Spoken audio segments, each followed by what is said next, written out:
good evening. Welcome to another Wednesday show, a live show of the O&G StrikeZone. Bryan Fulford here with Kelvin Rozier and Marcus Green. Guys, it's been a week. Seems like forever. I just started getting used to that whole Monday rotation thing, and man, you know, a week's gone by, and man, I missed you guys. How y'all doing tonight? Doing good, man. I'm excited, man. Got game face on, man. This is business this week, and Rattler Street and as such, man. It seems as if we may have a sellout. Oh, well, great. We do have a sellout for homecoming. If you're looking for homecoming tickets, you're out of gas. You got to try to buy some off somebody. Yeah. Kelvin comes in with the breaking news right off the bat. Marcus, what do you got for us? You got something that'll trump some sellouts? Don't use that sellout stadiums? No, nothing like that. No good recruiting news to lead off with. Yeah. Nothing. Oh, there's always good stuff. Yeah, I think we finally got a name of our the other tall guy. Who are you talking about? What when you say the other tall? On basketball. Basketball. Basketball. Okay. The other recruit, I think there's some help in a private forum. You know, a guy that popped up on the video that they released, I think late last week or earlier this week. And I was like, who is that? And somebody said, hey, this is so and such and such. So we got that. And last week, the coaches were on a tear. And I'm sure if he hasn't already, Keith might talk about it on his podcast. I haven't had a chance to see it. But yeah, they were just like, offers galore last week, like Oprah, just on the football side during the off week. Well, it's you know, we are close to the start of basketball season. I mean, it's kind of crazy that we don't completely know the roster. We don't know all the names. I mean, what they go off to SWAC Media Day, October 7th and 8th. Yeah, about a week and a half. About a week. Yeah, almost 2 weeks. Season starts November 3rd, 2025. You know, and the Lady Rattlers are coming up my way, and I'm trying to see if I can schedule. Get down to DC. I don't know. Liv said she's going to be there, so let's see if I can. Now I know that's the day during our UAPB game, so you know I might have to miss the UAPB game. Go down to DC. All right. I'm with Liv. I didn't even see what Liv said. If you want to know the names, just ask. I had a chance to watch them practice last Thursday. And talk with coaches for a good little while. I was there the whole practice.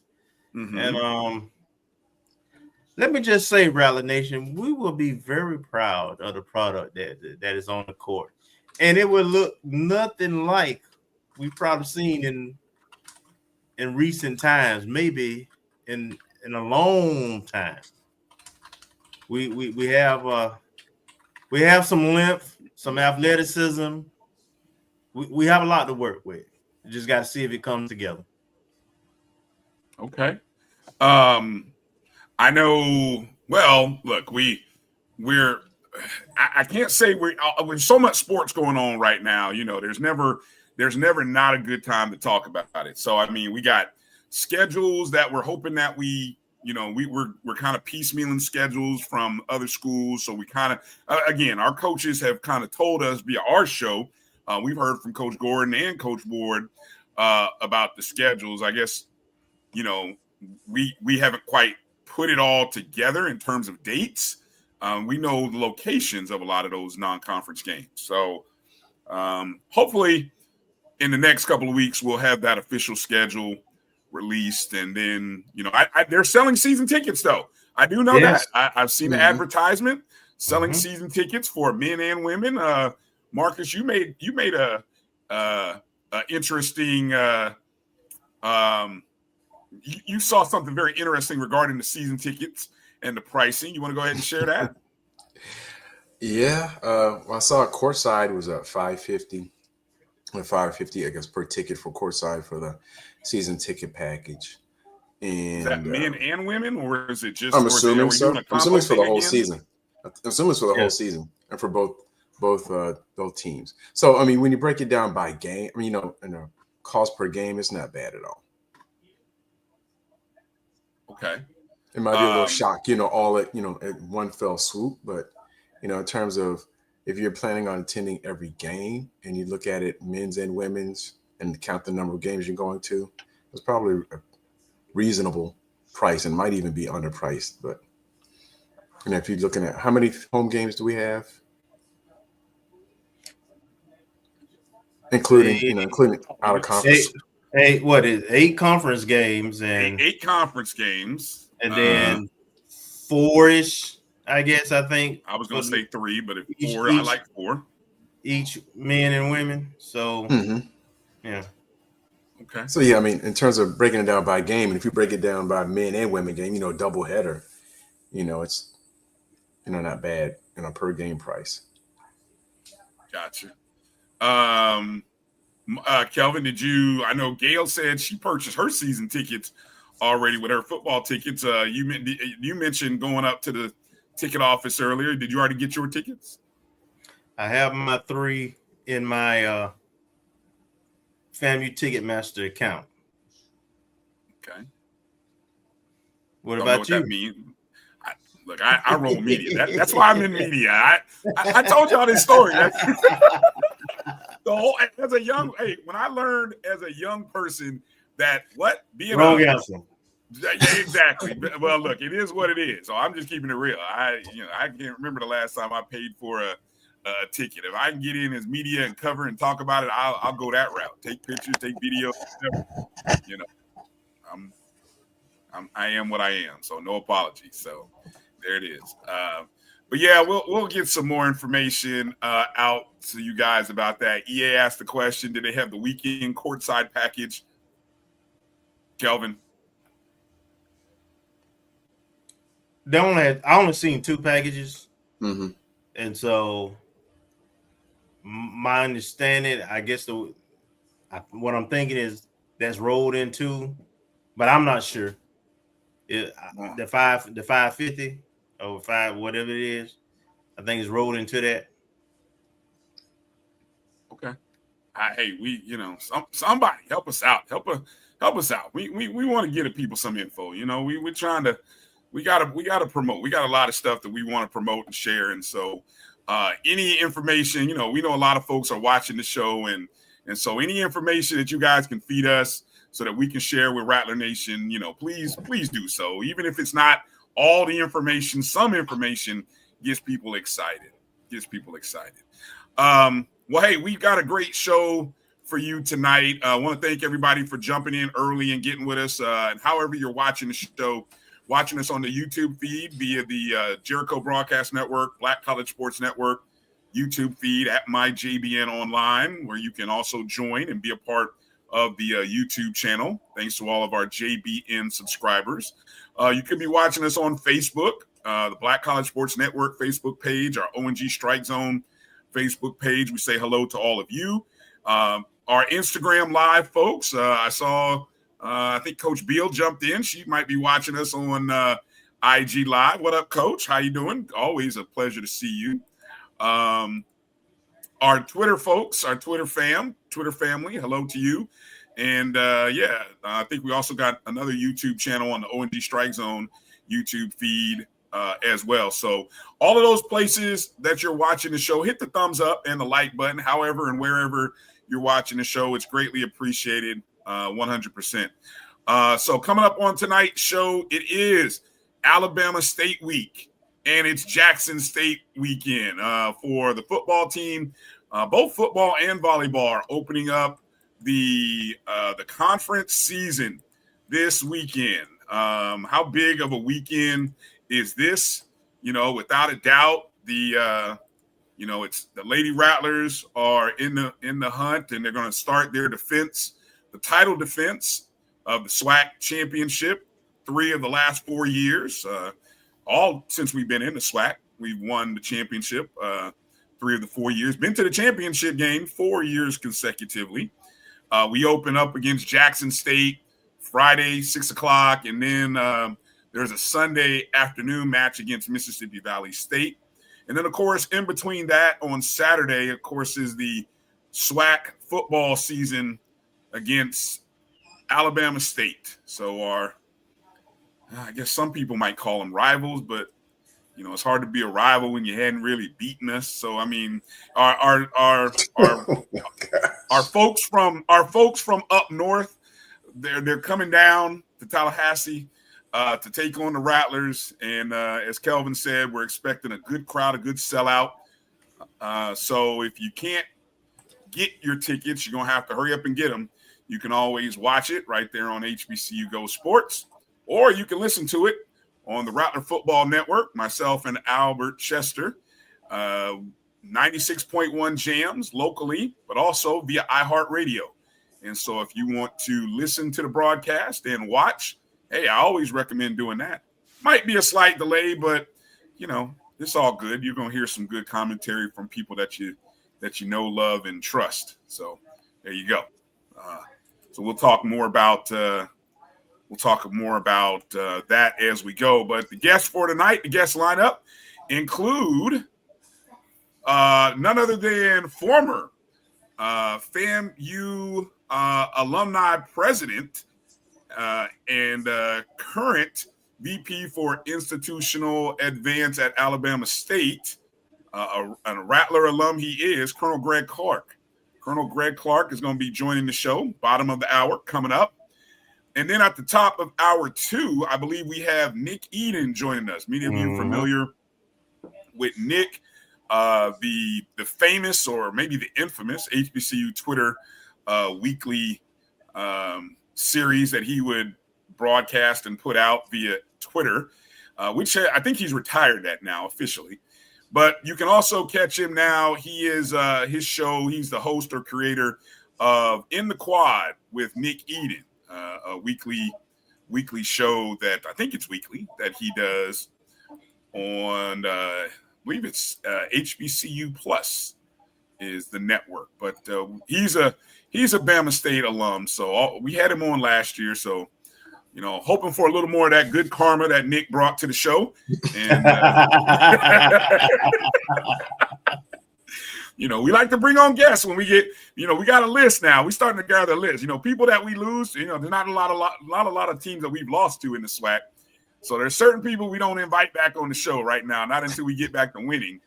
But people like Nick, we want to bring back on, some more of that good karma. So we love you, Nick. Thank you, man. Thank you for agreeing to come on the show.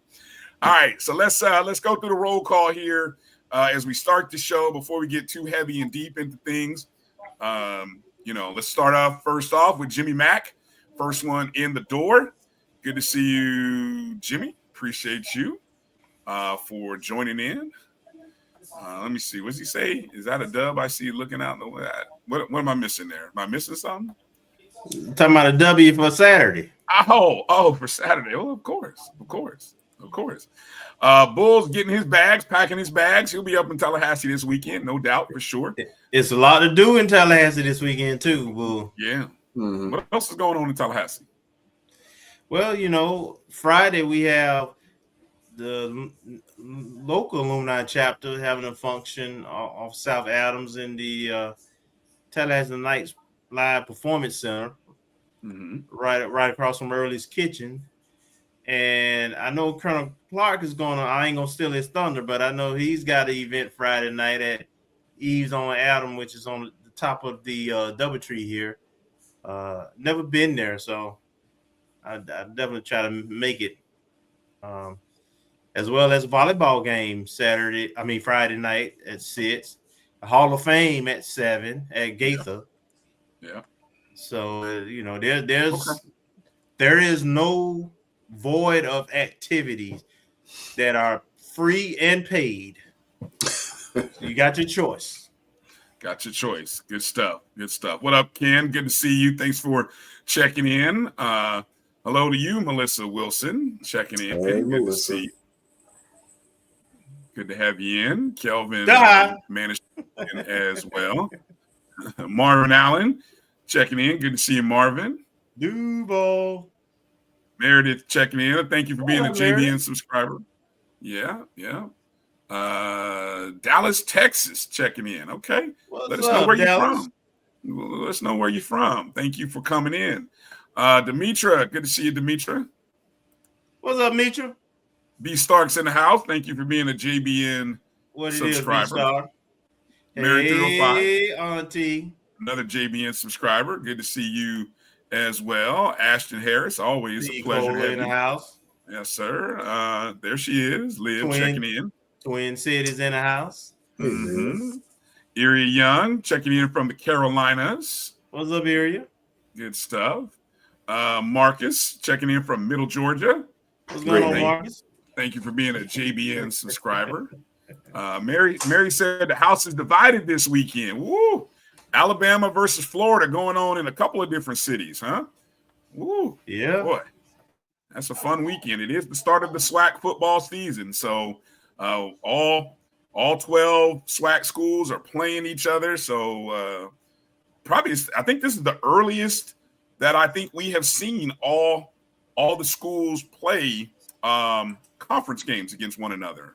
If my memory, normally you catch that in October, but maybe it's just because of the way the schedule falls.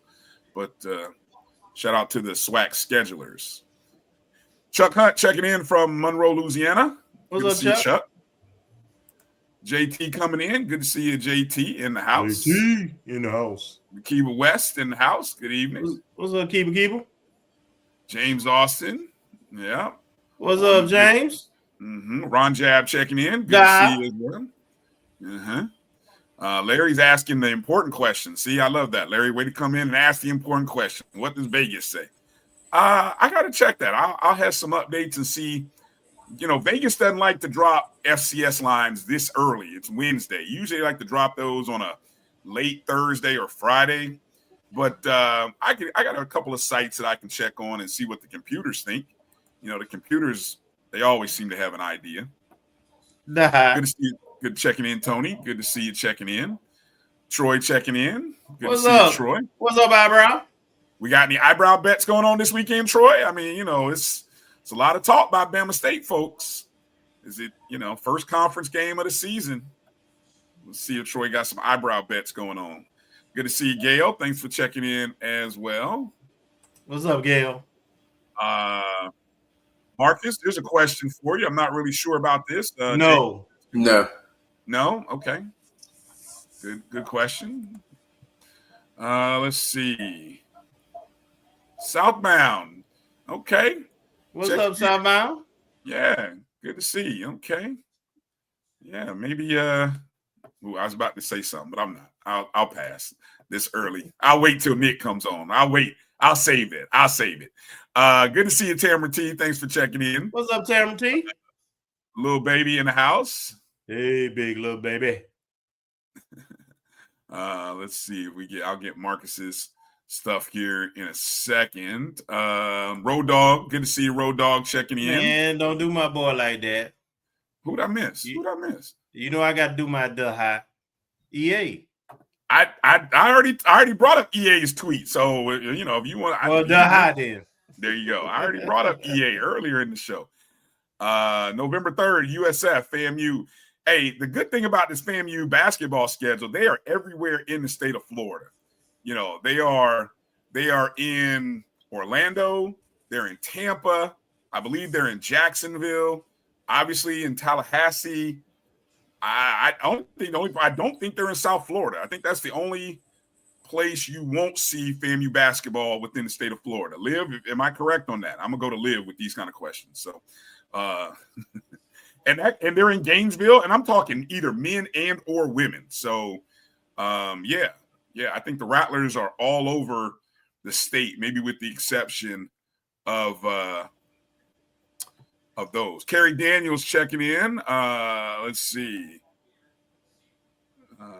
Do you know if we're the underdog? I'm gonna tell you, Kerry, I will not be surprised if we are a underdog in the eyes of Vegas. Won't be surprised. 3 or 4 points is what I'm predicting. Yeah, it won't be much. In terms of Vegas now. Right, in Vegas's eyes. And that's all statistic. That's all based on statistics. All statistics. Zeke Love, good to see you. Let me see. Yeah, it is the Boombox Classic. Mm-hmm. I think that may be. I think that could be more interesting than what the prognosticators might say. It depends on whether or not issue turns the ball over, but we'll talk about that later. Yeah. Good to see you, Dexter. Thanks for checking in. Good to see you, Keith. Good to see you, Keith. Good evening. I give him a look.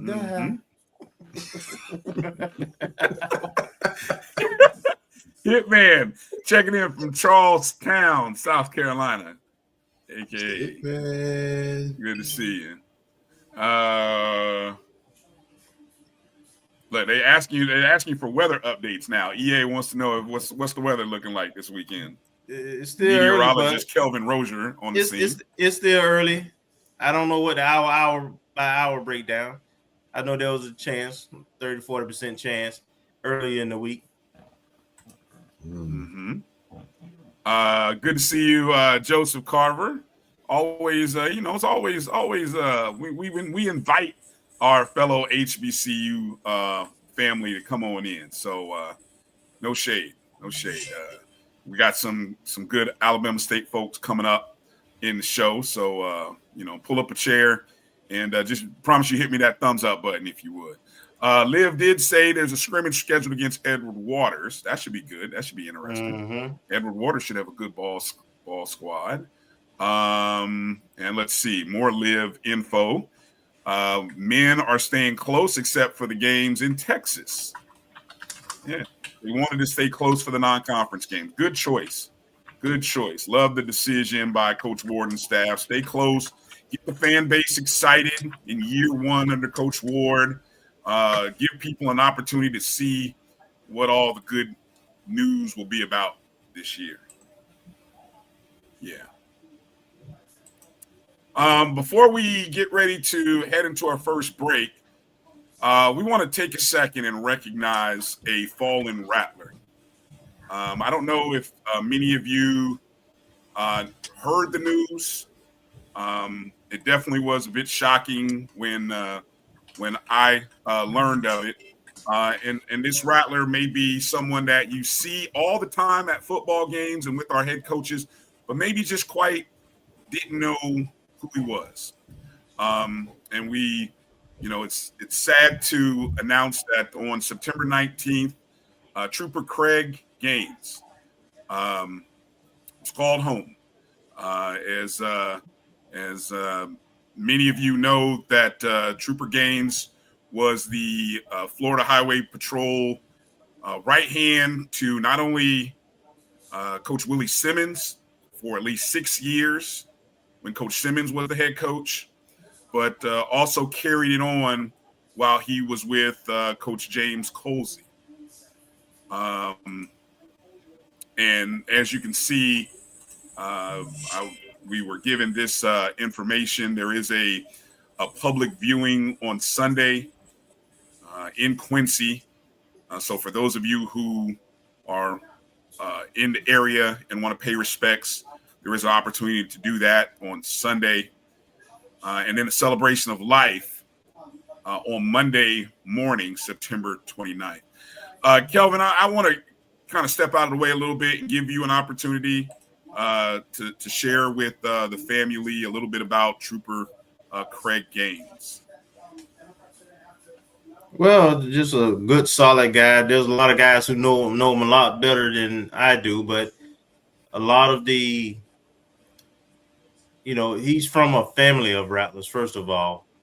And, anybody who knows Roland Gaines, who was a longtime administrator at FAMU, what was his father, and he was a very reliable and very comforting presence for our coaches, and he handled all the logistics for with travel in terms of when the escorts and things of that nature when we on the road. So it's a big loss. And condoling to Roland and the family and his friends, and I know the coaches have already sent their condolences and everything. It's very unexpected, and the most shocking part of this story to me is because I didn't hear about it. I didn't realize. Evidently, he broke his leg at the FAU game a couple of weeks back. Mm-hmm. Yeah, I was at that game. Yeah. Yeah. So evidently something happened and on the sideline, and he ended up breaking a leg. And whether or not that had anything to do with it, there's some speculation. But just young person, unexpected. It's a tragedy in every sense. And we just sent out our condolences and to everybody. Coach Willie Simmons, one of actually both our coaches released some thoughts, and Coach Simmons on not only Facebook but as well as on Twitter. For 6 years, you went everywhere I went on away trips, even some places we shouldn't have gone. LOL. You escorted me on and off the field for 58 straight games. The laugh shared between me, you, Troy, Jimmy, and Detrick will never be forgotten. I wasn't prepared to get the news Friday of your passing. Rest in heaven, brother. We love you, Craig.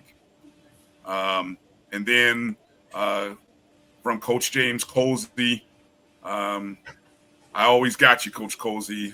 Something that Trooper Gaines must have said a lot to Coach. Rest easy, my friend. Again, just to let people know, the services for Trooper Gaines public viewing on Sunday, and on Saturday will be the celebration of life. So keep the Gaines family in your thoughts and prayers, Rattlers, and kind of be looking out and be listening out. I know we may mention some things during the radio broadcast on Saturday, and there may be some other things over the weekend, but it'll be a little different, I'm sure, on the sideline for our coaches and the football players and staff to not have Trooper Gaines there by his side. So we send out our thoughts and prayers to everyone who knew him and to his family, and we'll keep them in our thoughts and prayers. We'll close the show with just a moment of silence and come back on the other side and get ready to talk to Colonel Greg Clark. We'll be back after these messages.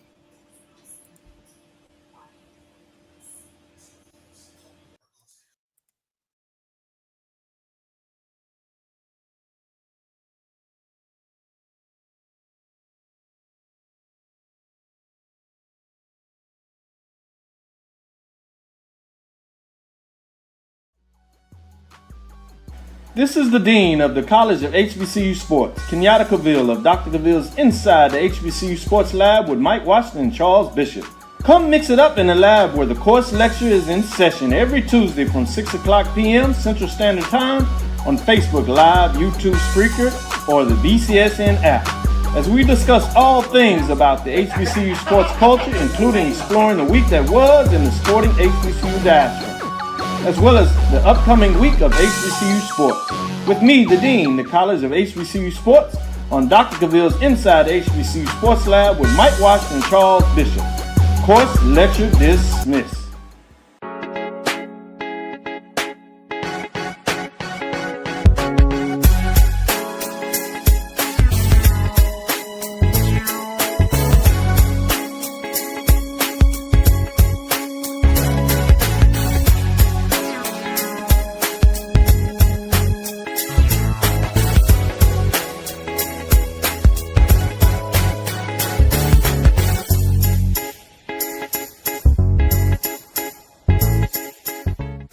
It's never too early to plant the seed, to share the tradition, and instill a sense of pride in your HBCU with your little ones.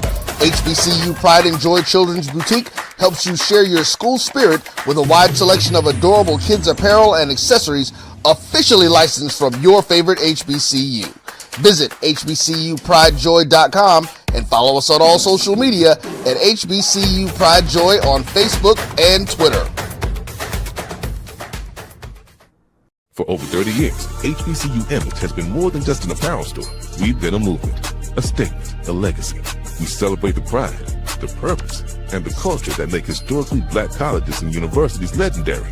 Whether you're a student or a lifelong supporter, our gear lets you wear your HBCU story with confidence and style. Because when you wear HBCU Image, you're not just wearing clothes. You're wearing culture. You're wearing pride. You're wearing purpose. HBCU. College football fans, the Cricket Celebration Bowl is celebrating 10 years of crowning an HBCU national champion. A champion will rise at Mercedes-Benz Stadium on December 13th as the MEAC and SWAC champions clash in Atlanta. Join us for championship football, interactive fan experiences, and iconic marching bands. It's an HBCU family reunion that you don't want to miss. See who will be crowned the next HBCU national champion. For event and ticket information, visit thecelebrationbowl.com.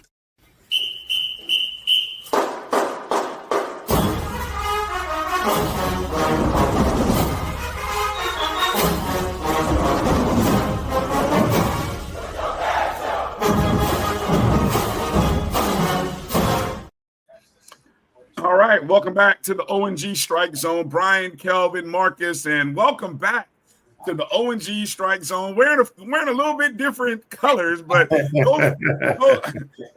colors are kind of familiar for you. But welcome back, Rattler alum, former National Alumni President, and current VP for Institutional Advance at Alabama State University, none other than Colonel Greg Clark. Colonel Clark, how you doing? Welcome back to the O&G. What's up, Bryan? What's up, Kelvin? What's up, Mark? Old room, old freshman brothers. Hey, good to be here, guys. Good to have you. Good to have you back. Welcome back. Of course, it's a big weekend. Let's start by just kind of catching Rattler Nation up on how you got how you went from moving to working with FAMU, of course, doing all the great things you did as the National Alumni President, to what did Alabama State come in and swoop in? How they get you up there to come up to Montgomery and get you to work with Alabama State? They picked the phone up. Simple. Sometimes that's all it takes, right? Yeah. And all of this, guys, happened in my last year as the president of the National Alumni Association in 2022, and a chance meeting with the chairman of the Board of Trustees, Chairwoman Brenda Brown Dillard, and then a call from Dr. Ross in May of 2022, and asked me would I be interested in have a conversation about the position. And that's how it all got started. And we kind of talked back and forth. And ironically, here's a funny story. The convention in Tallahassee was that June, and we were in that May, and we were in Board of Trustees meeting, and both of them was calling me at the same time, like, okay, the application's out there. You need to go and apply. And I was getting ready to go up to the microphone to give my remarks, and ultimately I ended up calling them back and got there. And it didn't help that my daughter was a senior there as well, so they kind of used that as well. You know how that goes with kids. So it's been a labor of love, and I've enjoyed every minute of it. So that's kind of how they got me here, guys. They picked the phone up and called. Hey, sometimes you can't. What they say, you can't hit a bucket if you don't shoot your shot, right? Something like that. So, what are some of so your role? What are some of the differences?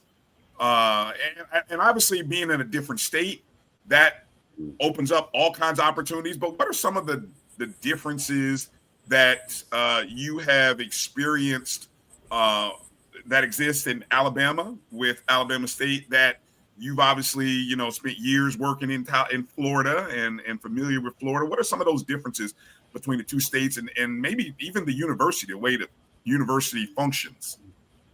Yeah, we're similar in a lot of ways, but I can tell you athletically, there is a total commitment to athletics. The president and the Board of Trustees and unleash up of Dr. Jason Cable, it's all in.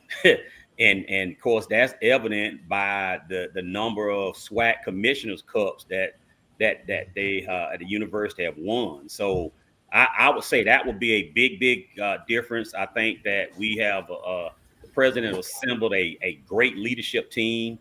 It reminds me of my days in the military. I always tell them that if the commander's got a good staff, you can move some mountains. And we got there here at ASU. There is no hiccups whatsoever. And he has a great staff in place. There's a commitment to education. We've laid on a number of different programs here since I've been here.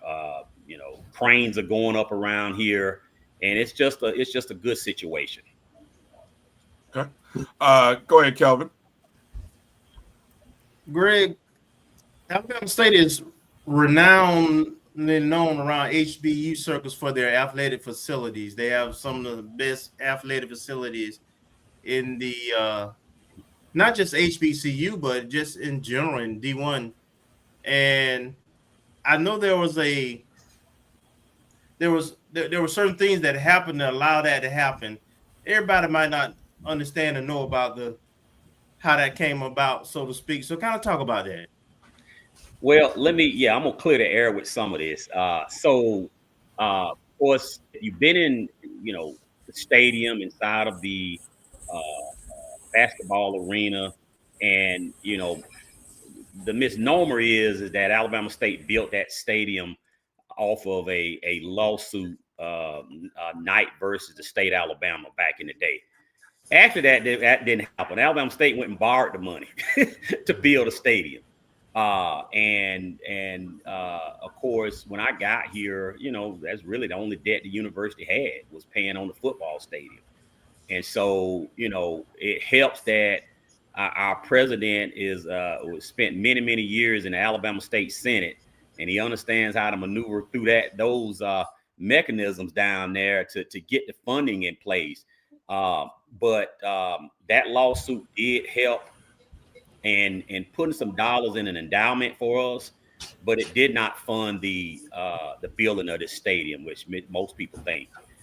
So there's a commitment to it right now inside of our arena, basketball arena. We're putting in new seats down low, just continue to try to prove the facility. Softball just got a new jumbotron, baseball, and we got a indoor golf practice facility that's gone live. And so, it's just a commitment to the entire athletic mechanism, putting dollars in nutrition, putting the dollars behind the academic advisors to ensure that we continue to be successful in the classroom as well. And so, all of those things coupled up, it's brewing at the bottom, y'all. I'm telling you, this place is different up here, and it's really coming on. So, looking forward to see it blossom. All right, and a follow-up to that is talk about some things, some initiatives that are in the works in terms of what you would like to do in your current role, not just with athletics, some things that are going on right now with your work as the VP for Development and Foundation. Yeah. So we're going to continue to grow the endowment. We work well together, the team, all year round, really trying to help VP and Athletic Director Cable grow our NIL pot of money. We putting some emphasis in that pot of money. I think we'll start to see that come to fruition, and ultimately continuing to be a bellwether in the SWAC. And and my hope is, guys, in 2019 when me and then Athletic Director Gaucher and then Chairman Kevin Lawson start this conversation about coming into the SWAC, and ultimately made that call to the commissioner that ultimately got this ball rolling down the hill to get us in the SWAC. We all thought about one day that this Alabama State and FAMU game would be a rivalry, a friendly rivalry, but we knew that it would put money in both schools' pockets during the home games, because it's a 3-hour trip for us. So that's what we envisioned. We did that, and I think it's going to come to fruition. I hope to continue to build y'all. And, you know, we're bringing 5 alumni buses down here. I ain't counting the the band and the rest of the people that's flying in and stuff. But there's been a good commitment, and I appreciate the administration for what they've done. And I want to shout out Carmen Cummings for helping me maneuver through this stuff. I made a trip to Tallahassee on Monday, and I want to thank Regina Battle and of course Travis, the deputy AD, for helping us get in there and really be welcome this weekend at FAMU, right? And that's it. I'm gonna continue to raise dollars for Alabama State University. Of course, I still sit on the foundation board at Florida A&M, and I help in that capacity where I can. But ultimately, continue to grow the brand of the SWAC. Dr. Ross is the chairman of the SWAC presidents, and so you know everything we do, the things that he do, he's always looking out for how we can grow the SWAC brand. And he and Commissioner McClellan work well together, and we're going to continue to push the button, guys, kind of get better. Awesome. Go ahead, Marcus. Good evening, Colonel Clark. Colonel Greg, good to see you again. As always, freshman brother. Yes, and I wanted to ask, and I guess you elaborated on the previous question, and what your role actually entails. Yeah. But I wanted to ask, in your role, do you get a chance to look at the landscape of the SWAC and also FCS level or Division I level and compare and contrast how the SWAC measures up, either programs within the conference and how we measure up in terms of institutional advancement and other new things in NCAA like NIL as compared to our FCS peers? Yeah. So one of the things that, you know, in my role as IA, Institution Advancement Vice President, of course, I oversee marketing communications, our radio station here, development, the foundation, National Alumni Association, all the mechanism which keeps us busy. And so looking at the SWAC from a whole, me and my counterpart at Alcorn, Dr. Mark, we started this past year at the basketball tournament. We brought in the VPs of institution advancement of other SWAC schools to sit down and start talking about how we can work together. We also invited in some athletic directors to start talking about NIL, because when we're out raising money for our respective universities, we're not only looking how we can bring dollars in academically, but we're looking at athletically. And so we started those conversations. It was supported by our commissioner. And so we look to do that again in Atlanta. I think it was normally on that Friday of the SWAC basketball tournament, and ultimately have a working group where we can take a look out and see how we can help each other raise money to elevate our athletic programs. Just know these companies, they got a lot of money. You know, FAMU and Alabama State can eat out the same pot. It's plenty to go around. But I think that from an overarching view, that in our capacity as VPs, we got to always think about athletics. That's the visible piece of a university. You can say what you want to say. Academically, yeah, everybody love academic, but the sports, athletics drive the train at a university. And the better we are athletically, that's going to tie into dollars raised. That's going to tie into students coming to the university. That's going to tie into the overall brand of our university. And I can tell you, the SWAC is getting there. I really think we're really a mid-major right now as we continue to strengthen. But I think no one in the conference can outrun the other person till we got a huge vacuum there. We got to kind of pull each other together through this, and we need to be strong as a conference. So that's what I see in the landscape. I see our programs continue to get better, but we've got to dig down, and the universities have to make a commitment to athletics to make this thing go. So overall, Mark, I don't think we're that far off. I look out into some of the mid-majors, and I think we just got to continue to just grind away. I think that we got to continue to go out and get these athletes. Talk to them. I mean, Power 5 and 4 can't get them all, right? So let's get them. Let's get them. other things that we can offer them. It's not always about the money. And so, yeah, that's what I think on overarching, guys. Okay. All right. Thank you.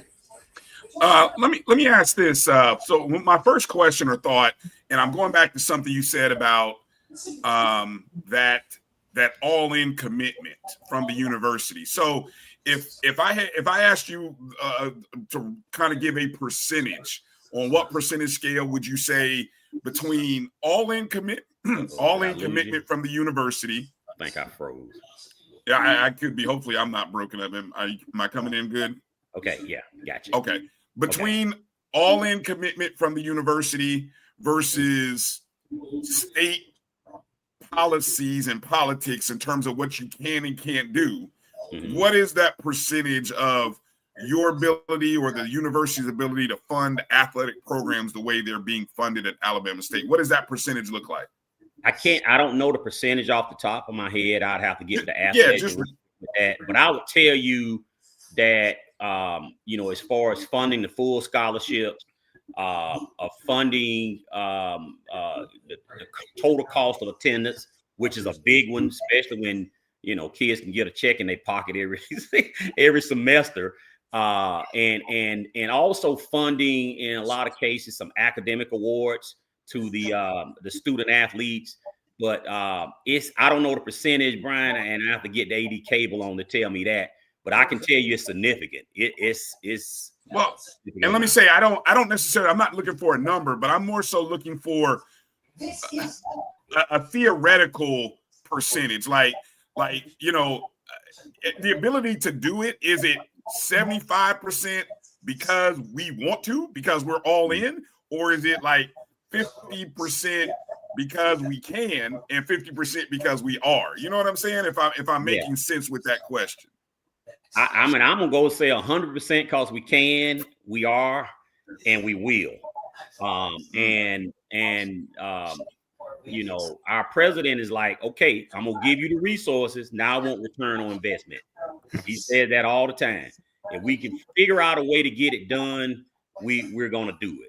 And like I said, I think it's evident by the commissioner's cups and some things that we got going on around there. But there is a huge commitment to athletics, and we're going to always find a way to get it done up here. Hope that helps some. No, it does. It does. I'm like I said, I'm fascinated about what you're able to do, and we've seen Alabama A&M grow as well. So there's a little bit of us kind of, at least for me, looking north and kind of with some envious eyes about what you're able to do up there. And I'm like, why can't we do that where we are? And I don't know if that's because of the institutional instability, or maybe it's because of restrictions from the state. That's kind of where I was going with that question and thought. Yeah, ironically, we can do some things in the state that, Florida won't let FAMU do. But what I will say is FAMU has a large rabid alumni base. And if that alumni base is activated, I believe that vacuum can be filled. That's what I think. I don't think it's really an excuse there. I remember when Billy Joe was making that run, right? And I mean, the university was raising a lot of money during that time. Okay, when Willie Simmons made that run, it was easy to ask for money. And so I think it's, my thing is to the university, to FAMU, is sit down and make athletics a priority, and and I think we will, and really lay out a long-term plan on how you're going to elevate it. And don't be scared. Don't be scared to do it. If you need to go out and borrow the money to rebuild a new Bragg Stadium, go out and do it. I mean, look, Alabama State, we got suites, we got a waiting list. So, and don't think that people will not invest in those suites. Trust me, they will. So it's just stepping out on the limb, and Bama State did that some years ago with Dr. John Knight, who was the chief operating officer at that time, and built that stadium. And from that point on, the president, Dr. Ross, that's currently president of Alabama State, has continued to invest in it. And so it's just a total commitment. Dr. Cable, the AD, has a wish list, and he, you know, if it makes sense, we try to do it. If we can fund it, we'll try to do it. But at the end of the day, it's all about the student athletes. We got to graduate them. We want to give them the best opportunity to be successful in life, and that's really what it boils down to. Gotcha. Go ahead, Kelvin. So, Greg, I know you got a lot of, well, you have some activities going on this weekend. Yeah. You already mentioned about the 5 buses, and so kind of talk about what you got going on this weekend. Yeah, so you know, it's a big weekend. You know, the Hornet Nation is happy to come into Tallahassee. I told them it's gonna be hot down there, so get ready. So actually Friday night got an event on top of the Doubletree Hotel, an event to welcome Rattlers and Hornets together on the top of that roof. But before that, I'm actually going to put on a green jacket. So I'm going to Hall of Fame. It's been some years since I've been to Hall of Fame, and looking forward to seeing my fellow Hall of Famers. And I'm gonna go in and welcome and congratulate the 2025 class of the Hall of Fame. And when it's over with, I'll pull it off and put it back on a hanger, and I'll go back. So, but it should be a good weekend. We got a big tailgate, y'all, on right across from the parking garage. Yeah. We bringing our own cook down. He'll probably be dragging the grill already smoking coming down I-10. So you want a plate, I will feed you, gentlemen. Come right on over. Okay. We're gonna do the game. Say nothing else. Hey, come on, got you covered. I'll feed you, Kev. Come on, get some of that good Alabama vodka. But yeah, and then we're set up inside, and we're just looking forward to it. I will tell you, I love the hospitality. Like I said, Carmen them got it squared away for us, and we look forward to returning that hospitality next year in Montgomery again when Alabama State comes up. But should be a good weekend, and looking forward to everybody being there. A lot of our board of trustees are actually coming down, foundation board members. So it's a real good trip. So we're looking forward to having a great time, guys. And one more follow-up to that. You all off to a pretty successful start this season. There's a lot of excitement. Talk about how Hornet Nation is feeling about this team this year. Yeah, I think they're doing a great job. I think Coach Robinson is kind of slowly building something here, and as I told him, it's hard to win and brag, so don't take it for granted. We got to come in there and play football, because I guarantee you the Rattler Nation will be ready for it. But I think he's building a solid team and making it balanced. And we feeling pretty good around here about what's to come. And I have all the confidence in the world that he'll continue to build. We'll continue to put all the pieces around him and that team so they can be successful. And so, yeah, feeling pretty good. So we know that it's going to be a slugfest, as it was last time down there, no matter what the records are. So we don't take it lightly. I can assure you it's going to be some heads bumping, but let's see what happens. Yeah. Okay. You got it, Marcus. Colonel Clark, I was going to ask, and actually JT has the question that I was going to ask. I was thinking as you were answering Kelvin's questions in terms of being able to put together those pieces and have alignment across all areas. And knowing your history of FAMU, being an alum, how much has the instability at key positions in terms of setting the vision, whether or between the athletic director and president, at FAMU's case over the last 20 years, how much has that instability impacted, or has it been the primary culprit in being able to establish that plan or have consistent vision and running with it? You're referring to the situation at Florida A&M right now? Yes. Well, not right now. I'm talking about the last 20 years. Yeah. I think we've had ebbs and flows over a long period of time. When when we were rolling, we were certainly rolling. And so it's my hope and prayer that we will get back there. I hope that FAMU can get back there. But I also hope and challenge that the leadership of the university will step out on a whim, the design a game plan that the Rattler Nation can get behind, and let's figure out how to put the investment and the resources in that plan. I mean, the one thing that I can say about Bama State is the coaches ain't stressing about no resources. And so we don't want the coaches at FAMU to do the same thing. I mean, of course, that's my alma mater, and they're part of the SWAC. And it's my hope that, with the new leadership that's coming in the university, that there's something bold that happens. And, whether it starts at football, whether it's upgrading basketball, whatever it is, do something bold, excite the Rattler Nation, and I guarantee you they'll get behind you. It's evident how we traveled. It's evident how we'll give money if asked, and we know where those dollars are going to go to the bottom line. I mean, let's think about the field house. When I was National Alumni President, it was just an ask.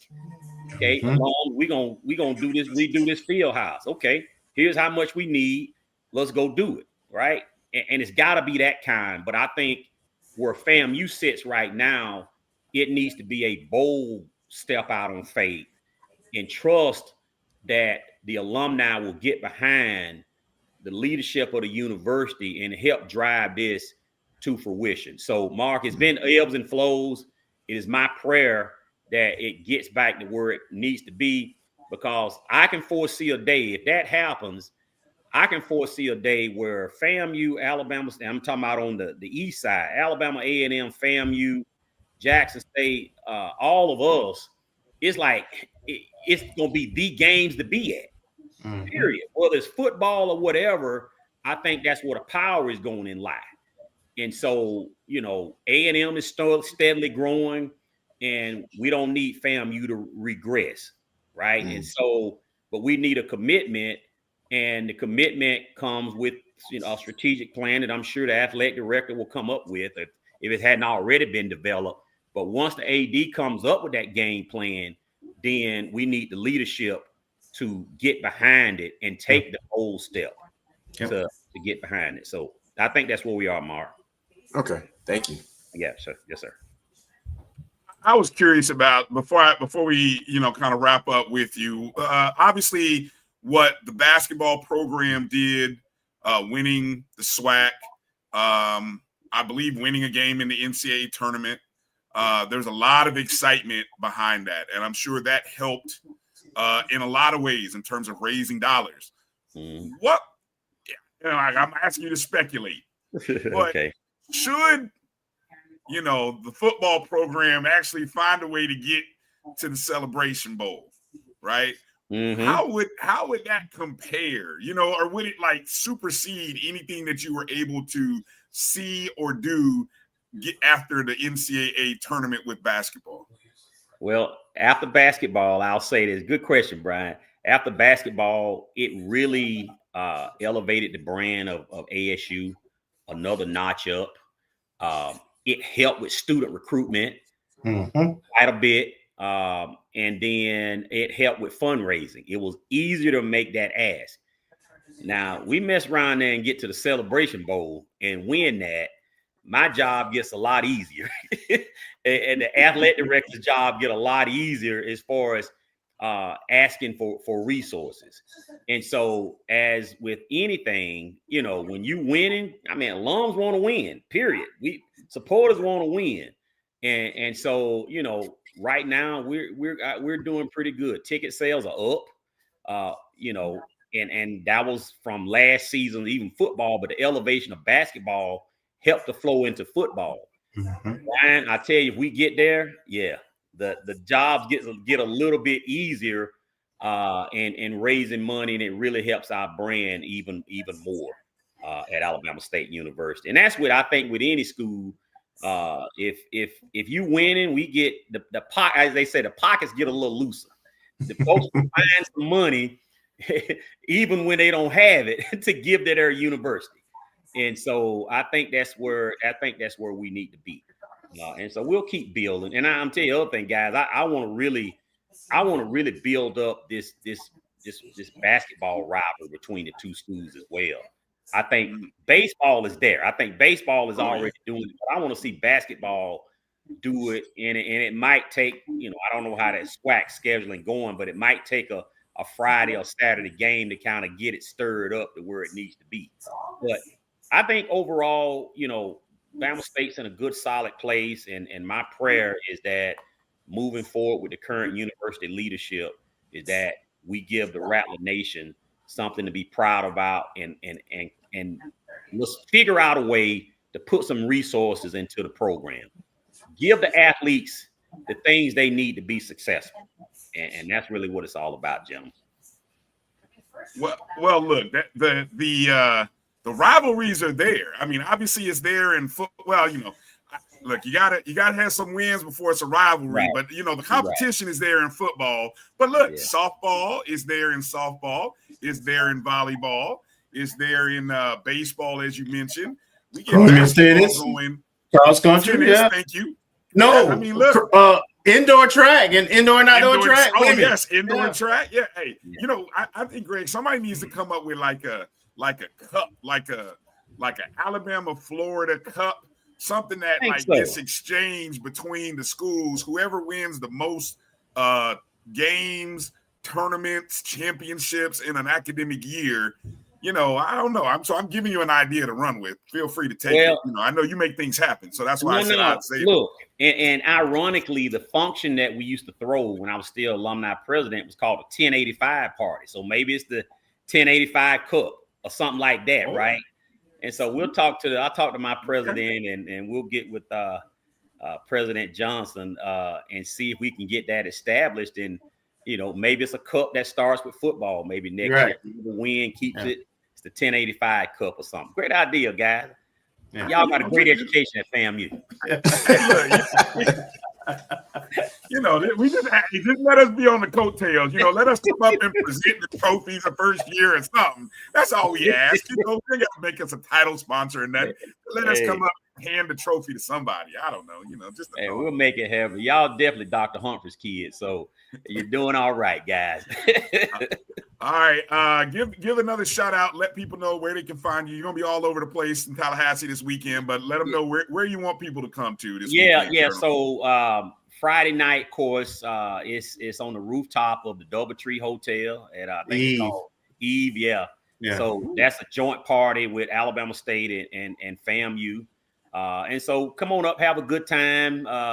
And then of course Saturday 11 to 2 will be our tailgate. Actually, it's on the grassy area where Gibbs Hall used to be, and so we'll be doing that, and then we'll get ready to come on to the game. But we coming. Numbers are coming, and we're happy because like last year, every ticket y'all bought went to Alabama State's bottom line, and we're just here to return the favor or return the gratitude for that, and really really support. Our band will be there. So that'll be a good deal between both bands, and I think outside of that heat, if we can kind of get through that, I think we'll have a darn good weekend, y'all. But looking forward to seeing my fellow Rattlers and friends, and there again for the Hall of Fame on Friday night. Congratulations to all the inductees, and I look forward to putting the green jacket on and coming and greeting you. Well said. As always, you're always welcome on the show. You're a friend of the O&G. So we appreciate you coming on and sharing some and enlightening us, because like I said, I know me personally, I see what they're doing up there in the state of Alabama, and it's like, man, boy, one day when we get it together, watch out, SWAC. When we get it together down in Florida, boy, watch out. It's coming to a theater near you, pretty much. I'll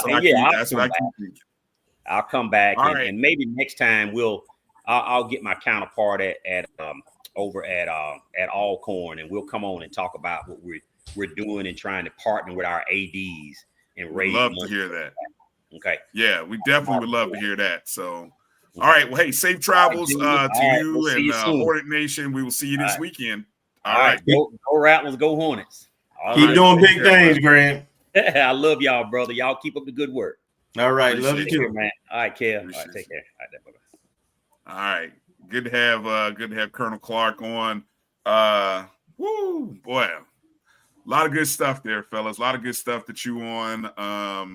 Any instant reaction there before we go to break, Kelvin? I know a lot of stuff that we know Greg and how he rolls, and it's just the way he thinks, and he's a person of action, right? And the commitment, it's just music to my ears. The commitment of athletics, from the leadership team to him, and that's how you win all those commissioner cups. That's how you had the facilities. I'm glad he told the story of the stadium. And one thing people may not know is a lot of relationships with FAMU and Alabama State, but the associate AD, when that stadium was going through that process of being constructed, as well as getting the financing, was a former Rattler basketball player, and he was the AD at that time that saw that project through. So FAMU Rattlers have been good to Alabama State in administrative roles. Marcus, any takeaways you want to share here before we go to break? No, it's just confirmation of what I know what you and Kelvin have already long talked about in terms of you need to have strong commitment and a plan. From the top, top down, you got to have strong commitment to the plan, and it can be personality driven, but it needs to be more objectively driven, something that can weather any transition or changes in leadership, but still be solid enough that the alumni can get behind it and drive it through. And honestly, the person with the vision had to be the person to lead it. Unfortunately, or fortunately, depending on how you look at it, people give the relationships most of the time. So, right, if they know or they feel good about a person who's doing the asking, who's developing the vision, then they'll get behind it, they'll support it. If they have any question or any doubts, and you got the wrong mouthpiece, it don't matter how good the plan is, it'd be tough to build up the kind of support. But I pray also and am hopeful that new leadership brings a fresh look at some of the things we talk about with P3s and endowed scholarships. You heard Greg talk about endowed athletic scholarships and money for the players. So all those things matter if you're going to have a championship program. If you're going to win those trophies and be competitive in every sport, is required. The investment in facilities, things we've talked about that we'll talk about a lot more again now that we got some of our leadership transition out of the way and got the new leadership in. But yeah, I'm glad to see what they're doing, because that means that we can do it too. All right, let's get ready to take our break. Very short break, because coming up on the other side, it is a big weekend. It's Alabama State weekend, centered in around the the SWAC volleyball season opener, where we welcome in Jackson State and Mississippi Valley State.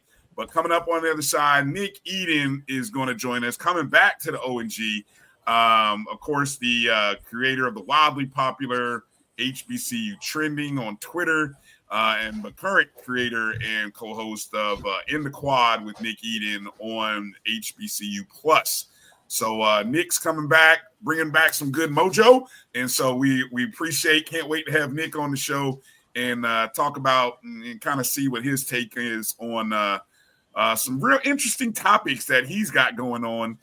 This little thing going on in the band world. I don't know if y'all heard about what's going on in the band world. I don't know. We the defending champs. I don't know what's going on out there, but there's a lot of talk going on. But I know Nick's in the loop. He knows what's going on. So we'll talk to him. And then, of course, the big game this weekend, Bama State and FAMU in Tallahassee, 3:00 Eastern kickoff, 2:00 Central, game on HBCU Go. So hang tight. We'll be back in just a moment. You're watching the O&G StrikeZone right here on the Black College Sports Network. This is Bryan Fulford. AD Drew and I are co-hosts of the BCSN Sports Wrap. We talk about all things related to HBCU athletics. From the games, teams, coaches, and fan interest stories, we cover it all. You can find our shows on Facebook at BCSN Sports Wrap, YouTube at MyJBN Online, and everywhere you listen to podcasts like Anchor, Spotify, Google, and Apple Podcasts. You can also find the show on the Jericho Broadcast Network's app. Make sure to download. We look forward to you joining the conversation and being a part of the show. The Cuvée Group is a Florida-based marketing and training consulting firm. We help businesses communicate to their target audience and engage them in conversation. We also help to expand their audiences, which will ultimately result in growth for those organizations.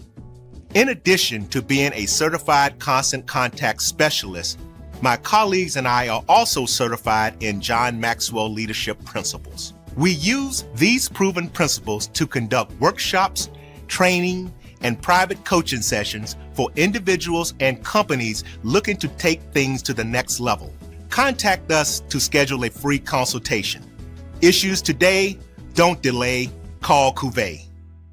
For over 30 years, HBCU Image has been more than just an apparel store. We've been a movement, a statement, a legacy. We celebrate the pride, the purpose, and the culture that make historically black colleges and universities legendary. HBCU Image, a Kenny T's company. College football fans, a champion will rise in Atlanta on December 13th. MEAC champion, SWAC champion, the 10th Cricket Celebration Bowl, crowning an HBCU national champion. For event and ticket information, visit thecelebrationbowl.com. ESPN Events presents Red Lobster Band of the Year. Returning to Atlanta on December 12th, 4 bands will qualify for the big stage, where 2 national champions will be crowned. Follow us for rankings updates throughout the season, and join us on December 12th. For event and ticket information, visit bandoftheyear.com. When it comes to professional learning, teachers deserve better.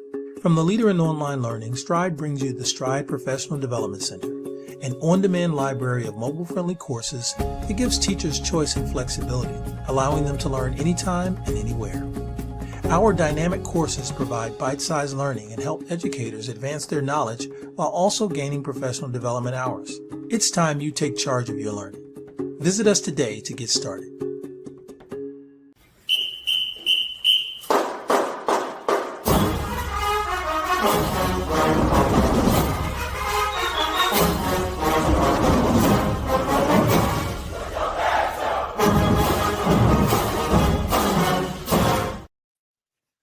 All right, welcome back to the O&G StrikeZone, Bryan, Kelvin, Marcus, and welcome back to the O&G, our friend Nick Eden, the host of In the Quad with Nick Eden. Nick, glad to have you back on the O&G, brother. How you doing? I'm doing well, man. Hey, look, I'm glad to be back. I'm glad you cleared that up a little bit, because y'all said co-host, and I'm like, no, In the Quad is owned by me 100%. Exactly. I meant to say creator, and I think the C just kind of came out there. But yes, definitely creator and host. Right. Absolutely. No, man, it's great to be back. What a difference a year makes. I've been watching y'all over the past year. I've loved how the show has grown. So shout out to y'all for that. So I'm glad to be back to talk a little football and some other. It seems like no matter what, even when I take a break from doing a calendar, I end up in the middle of some HBCU drama. So what can you say? It comes to me. Well, okay. So what, so I was saying, because last year was sort of, you were transitioning away from the calendar. I think when we talked last year, if I'm not mistaken. And so you've given more emphasis to the show. What's the year been like? Have people, have you had the thirst to bring the calendar back, or just kind of what has the year been like for you? Listen, when I tell you every week I pull up my phone because I'm like, I really should do a calendar this week. I'll be honest with you, I missed the calendar. But I'll tell you this. So this is what happened. So last summer, y'all know, I signed a deal for the podcast with Urban Edge Network. And, originally it was supposed to be just a video version of the calendar. So I did incorporate that later to the show, but initially it was supposed to be a weekly show where I did a review of the calendar. So I was going to drop the calendar on Saturday and then do the review on Monday, and that was the show. What ended up happening was it went from a weekly show to, and shout out to Hardy at Urban Edge, one of the co-founders and chief revenue officers. He's like, I think we should do a daily show. And y'all know this. This is not easy to do at any level. I think people think that we just hop up on StreamYard or OBS and, oh yeah, y'all just gonna talk. No, it is extremely difficult to produce a quality show. Right. And so I'm literally doing 5 days a week. And when I started it off, what was so crazy? So we started at the Orange Blossom Classic. That's where I debuted in the quad. Right after that, I go on the road for the Harris campaign. So I'm working 7 days a week on the Harris campaign in Pennsylvania and North Carolina. And so every morning I'm up at 5 o'clock. I'm pre-recording the show and then setting it to go live. So I'm literally in the middle of launching canvassers when the show was going on. And I was just like, look, I'm about to, I have no time to sleep, nothing, right? And so that went on. And then, of course, the election happened and we don't have to go into that. But so then I got a chance to be back home and I'm doing it. And I'm like, okay, it's still 5 days a week is a big lift. So it's been, and listen, I would love it. I would absolutely love it if I could do the calendar, still do In the Quad 5 days a week. But in the midst of that, I'm also a college and career counselor for Boys and Girls Club. I'm also the chair of my local Democratic Party. I also have, this thing called a family. I got 2 daughters I'm raising. So it's just like, look, something's got to give, right? So, for me, that was the biggest thing. And on top of that, in the midst of that, not only am I hosting the podcast on Urban Edge, now I'm the social media lead on it. And so that was fine for a little bit, but then we turned around and did a deal with the NAIA and added 240 schools to the network. So it's just, I would love to do it, but I have a lot of other obligations now. Yeah. But as we can tell, the news doesn't stop. It's still 7 days a week. Every day there's something going on in the HBCU world. So I think it's one of the beautiful things about the calendar is at any given time, I can pick it back up and it'll be, it'll be right back like like nothing happened. Boy, that's a tough gig. That's a tough life you're running right there. I all respect. I thought I was busy, but I'm going to sleep feeling a lot more comfortable about life. Boy, I'm like, man. Listen, I haven't had a Saturday off in 2 months. Well, hey, look, it's football season, so I mean, maybe that'll be, we always on that. That's true. So Kelvin and Marcus, let me kind of get into the weeds with Nick on the big story that's been going on the past week, and it has to do with the Band of the Year competition. Of course, the Marching 100, the defending Band of the Year champions, and most recently, the school from Mississippi. We don't want to say their name too loud because then all of a sudden it just draws all kinds of, stuff. But they decided to, I will say, opt out of being in consideration for the Band of the Year. Now, I can toss jokes all day, but I'm going to avoid tossing jokes. What is at the root of their complaints? Because I did see your clip that you posted where you kind of talked about the plan, but I'm curious. It seems like there's a lot of disagreement or displeasure with the judging, even though there are accredited Hall of Fame worthy band people, HBCU band people that have been the co-chairs, that are the co-chairs, namely from our school and the school from in Mississippi. So what is the real issue? What is the problem? So here's the thing. You got to look at the issue actually started in 2023, right? We're talking about something this is the 3rd year of this, and this is 2 years of tension in the making. So year one, Jackson State, I'm sorry I said their name, but JSU, Sonic Boom of the South participates year one, right? Now, from my understanding, it's just from my understanding, there was I don't know if it's included with the ESPN deal, but somewhere along the line, there are some rights there in terms of image, likeness, the whole nine from 2023. Okay. JSU participates year one. Everybody in the band world was a little bit iffy about band of the year when it started year one. I'm just going to be honest with you. It wasn't just a sentiment that was purely in Jackson, Mississippi. A lot of people had issues with it, and there seemed like there was a lack of transparency. And so what was said was, hey, we are, getting these submissions from bands every week. And those submissions of the field show are going to be adjudicated. The problem that came with that was everybody was not submitting videos every week. Like, that's not what was happening. What ended up happening was John Grant, and I had the pleasure of meeting John Grant at HBCU Game Day a couple of years ago during the Celebration Bowl. He came out and he says, look, whether or not a band submits a video, we're still going to judge based on what's out there.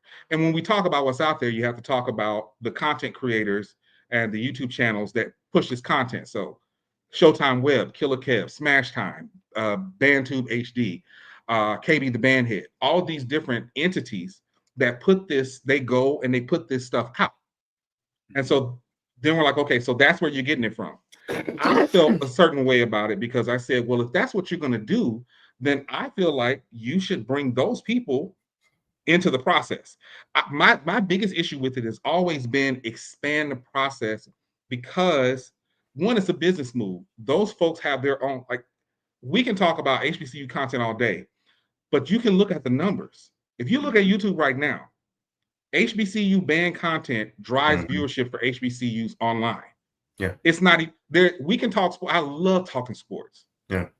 None of us are getting the views that Showtime Web and Killer Kev are getting. It's true. It's just, it's not happening. And if they woke up with our views, they'd be ready to shut it down. Right. So it's what I'm like, let's use the people that are a part of this. This is something that the Honda Battle of the Band did really well. Like pre-pandemic, during their peak, they did this really well. They got the content creators involved at the time when it was really just like forums, just more of your prominent people within there. They got the music and band. I talked about it before. I'm a member of FAMU Office, oldest and largest music fraternity in the world. But they got the music fraternities and the band fraternities in it. And it's great, right? But it also brings in these databases of people, right? Like, they have their established fan base. They're going to go where they go. It's just a business move. And we saw how that didn't work out because nobody was there in 2023. 2024 was a little bit different because they also incorporated the high schools. And I will say this, I saw the crowds for both years. I didn't get a chance to attend, but I saw the crowds from both years. And I can tell you now, it wasn't mostly the college crowds that was there. No. Because if you didn't have Southwest DeKalb High School band in the stadium that night, you don't have a lot of people there. So now let's get to this year. In fairness to JSU told them last year, we do not want to participate. We will not be submitting videos. We don't want to be a part of this list that you put out every week. They continued to do it, which is why JSU was like, well, fine. Sonic Boom is just going to start running events concurrent to what y'all got going on because we don't want any part to do with it, and we've told you this. You get to this year, Dr. Little decides we're going to make a public statement so that everybody knows from the beginning, we got nothing to do with this. Now, they're not the only ones. Southern University Human Jukebox has also informed Band of the Year that they will not be taking any involvement or submitting any videos. It was not officially confirmed yet, but a little inside tip, Texas Southern, Oceans of Soul, as well as the Legion from Norfolk State are also following suit with not submitting any videos and not participating. And there's one more band that I cannot say yet, but the exact quote from the director was, "We ain't submitting ish." So now you're talking about 5 of the most prominent bands in HBCUs that are not participating. And from what I understand, there's more. I think the discussion blew up online because people started, particularly, and this is the crazy thing, I could almost see if the defending champions came out and had something to say about it. This is what I don't get about the argument. There was nothing wrong with what JSU did. Nothing, in my opinion. They said we don't want to participate. We don't want the illusion that we're participating. That's fine. My thing was Marching 100 didn't say anything, and they're the defending champions. But here comes A&T, and y'all know, as former members of the MEAC, A&T has a unnatural ability of making a lot of things about themselves. and a lot of their alums took it as if it were an attack on them, which is why I said what I said on Twitter, which is this is not an attack on y'all. This is simply school saying that they're not going to participate. And when you look at the numbers, I don't care about how anybody feels about the school in Jackson. But when you look at the numbers and you see the performances, I think JTV just put them up the other day. You got Marching 100, I think it was like their field performance was like, I don't know, maybe 100,000, something like 100,000, something like that. BGMM, A&T, theirs was like 21,000. Sound and Boom in the South was 621,000. The numbers don't lie. And here's a little trick of the trade. If you want to get engagement in the HBCU space, mention Jackson State. Because they have a rabid fan base. And I don't think that there's anything wrong with that. But it's the truth. It is. I can look at my time when I was doing the calendar, without question, there were 2 schools where the engagement was always the highest. Jackson State and FAMU. Always. Especially last spring going into the summer. We don't have to talk about that. That's fine. But that's the highest engagement there. So I can understand from Dr. Little's standpoint, he's like, listen, we get an unnaturally high amount of engagement online. And so you're putting them on a list, and then you're purposely like nerfing them down a bit. Because again, I don't care what you feel about them, you cannot deny that Jackson State, Sonic Boom of the South, is one of the top bands, if not the top, when it comes to HBCUs. It just is.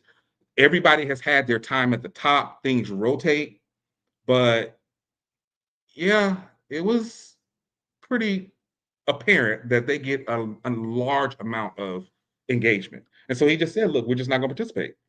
I don't see anything wrong with that. But I'm telling you now, I would expect within the next 2 weeks, you're going to see some more statements. But I know for a fact that 5 schools that are very prominent in the space are not participating. And so they will be getting, and you'll see, because they'll be getting judged by either some old footage or whatever footage the content creators on YouTube put out. But it's at least 5. And to me, that's a problem that ESPN and Band of the Year is going to have to address, because the other problem with that is you're still not getting people in those seats. Like you're just not. Honda Battle of the Bands went to Inglewood last year and they sold the place out. Like there's something, like I think the biggest problem is there's a big money grab that comes into, or the perception that there's a money grab that comes in with Band of the Year. I don't think it's a problem with the adjudication. I think the problem is when band culture is separate on its own, right? If you want a good example of the band being able to survive without an athletic program, look at Talladega. They got rid of their football team, and the marching band has never stopped. So I think there's, even when you have legendary directors involved, so you can have somebody that's great in the space, that doesn't mean they know how to put on an event. And right now they're not putting butts in the seats. And at the end of it, that's the ROI they're going to be looking for. So that's just kind of where it is right now. And I mean, unfortunately, it's getting ugly, but I'm thinking it's going to probably even out. The one thing I know about this space and have known for the last 3 years is that something else is going to happen. Something else is going to happen, fortunately or unfortunately, and that's going to make everybody say, "Hey, okay, now we're on to the next." I got so many questions. I may have to follow up with you on this on like a Sunday show, or you may have to have me on in the quad because I got questions. I have so many questions, Nick. Hey, let's do it. Let me give it over to Marcus and Kelvin so they can get some questions in there with you. Go ahead, Marcus. I'll start with you. Marcus, you're on mute. Good evening, Nick. Thanks for jumping on. Question for you. For this game coming up this weekend, we have our perspective as FAMU fans and alums, but what do you think the biggest difference is for this game coming up compared to years in the past? Or what will be the biggest difference? It depends on how far back you want to go, right? I try to tell people who are, because I do still think that there are people, the SWAC kind of has a bubble about itself, right? And they don't really think about anything that's going on outside of it. Football fans, sports fans, alums, we know there is a long storied history between FAMU and Bama State. And we've talked about this before. There is a storied history there. There's a shared lineage there. It's to me, it's one of my favorite rivalries in this because it's a multi-sport rivalry that goes back. But when you're talking specifically about football, there's always some type of implication. Now, when you talk about since FAMU has been in the SWAC, we're talking about year one where no question, FAMU Rattlers absolutely dominated Bama State. I have to go back and look at that game. I was thinking about this earlier. I don't think we got past the 50 in that game. That was also the last year of Donald Ely. And y'all know, because y'all have had y'all history with the dark years. The Ely years at Bama State were the dark years. That's how I got the name Hornet Holic, because I had to be drunk to watch the games. It was that bad. The only reason he held his job for an extra 5 months is because he beat Dion in the spring game. That's it. Everybody was ready for him to go. So that first year, no question, FAMU comes in, dominates. It's no doubt about that. The second year, you've got your NASU Stadium. I want to say the score was it was a 2-point score. Bama State goes up for the field goal, misses the field goal. FAMU runs it in. Yeah. Bam, you win. Which I would rather take the blowout than a game like that because my heart can't take that kind of stuff. The next year, we go down to Bragg. And at that point, and I've been publicly critical of Coach E-Rob and the decision to do the whole, we're going to be dueling quarterbacks. I think that's just, I've never liked it with any program, and I didn't like it when we did it.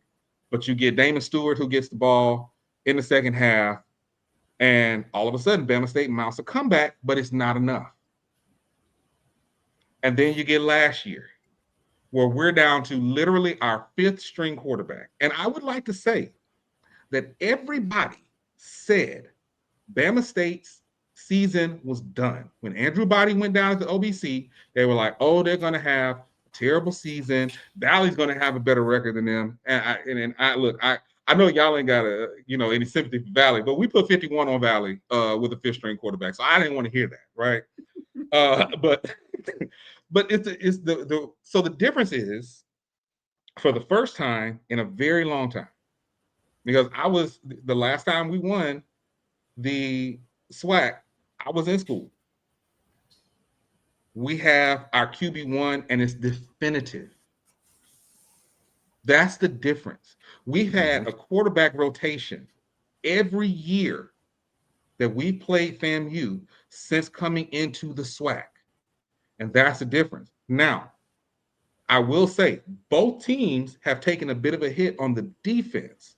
So I'm interested to see how that plays out. because you're talking about two of the top 4 defenses in HBCU football, and we both it's a little step back, but that's going to be the difference.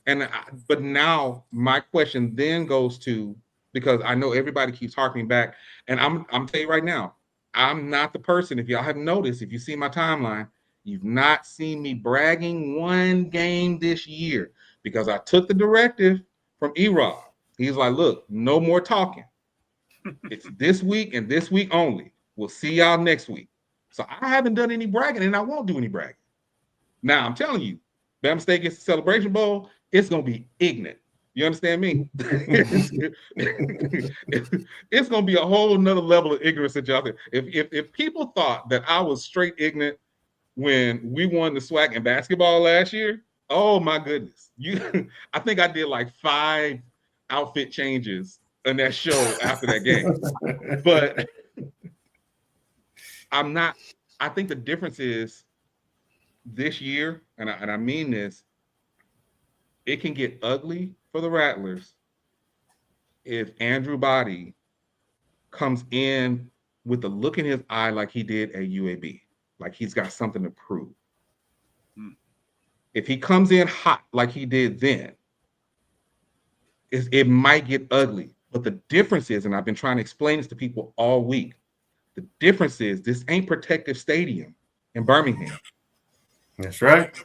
The difference is now you're in Bragg. And I don't know, folks that are watching that are not FAMU alums or if you've never been to a game in Bragg, the only environment that I would say is similar in the hostility is Mumford for Southern. They're on you. Listen, the Rattlers are on you.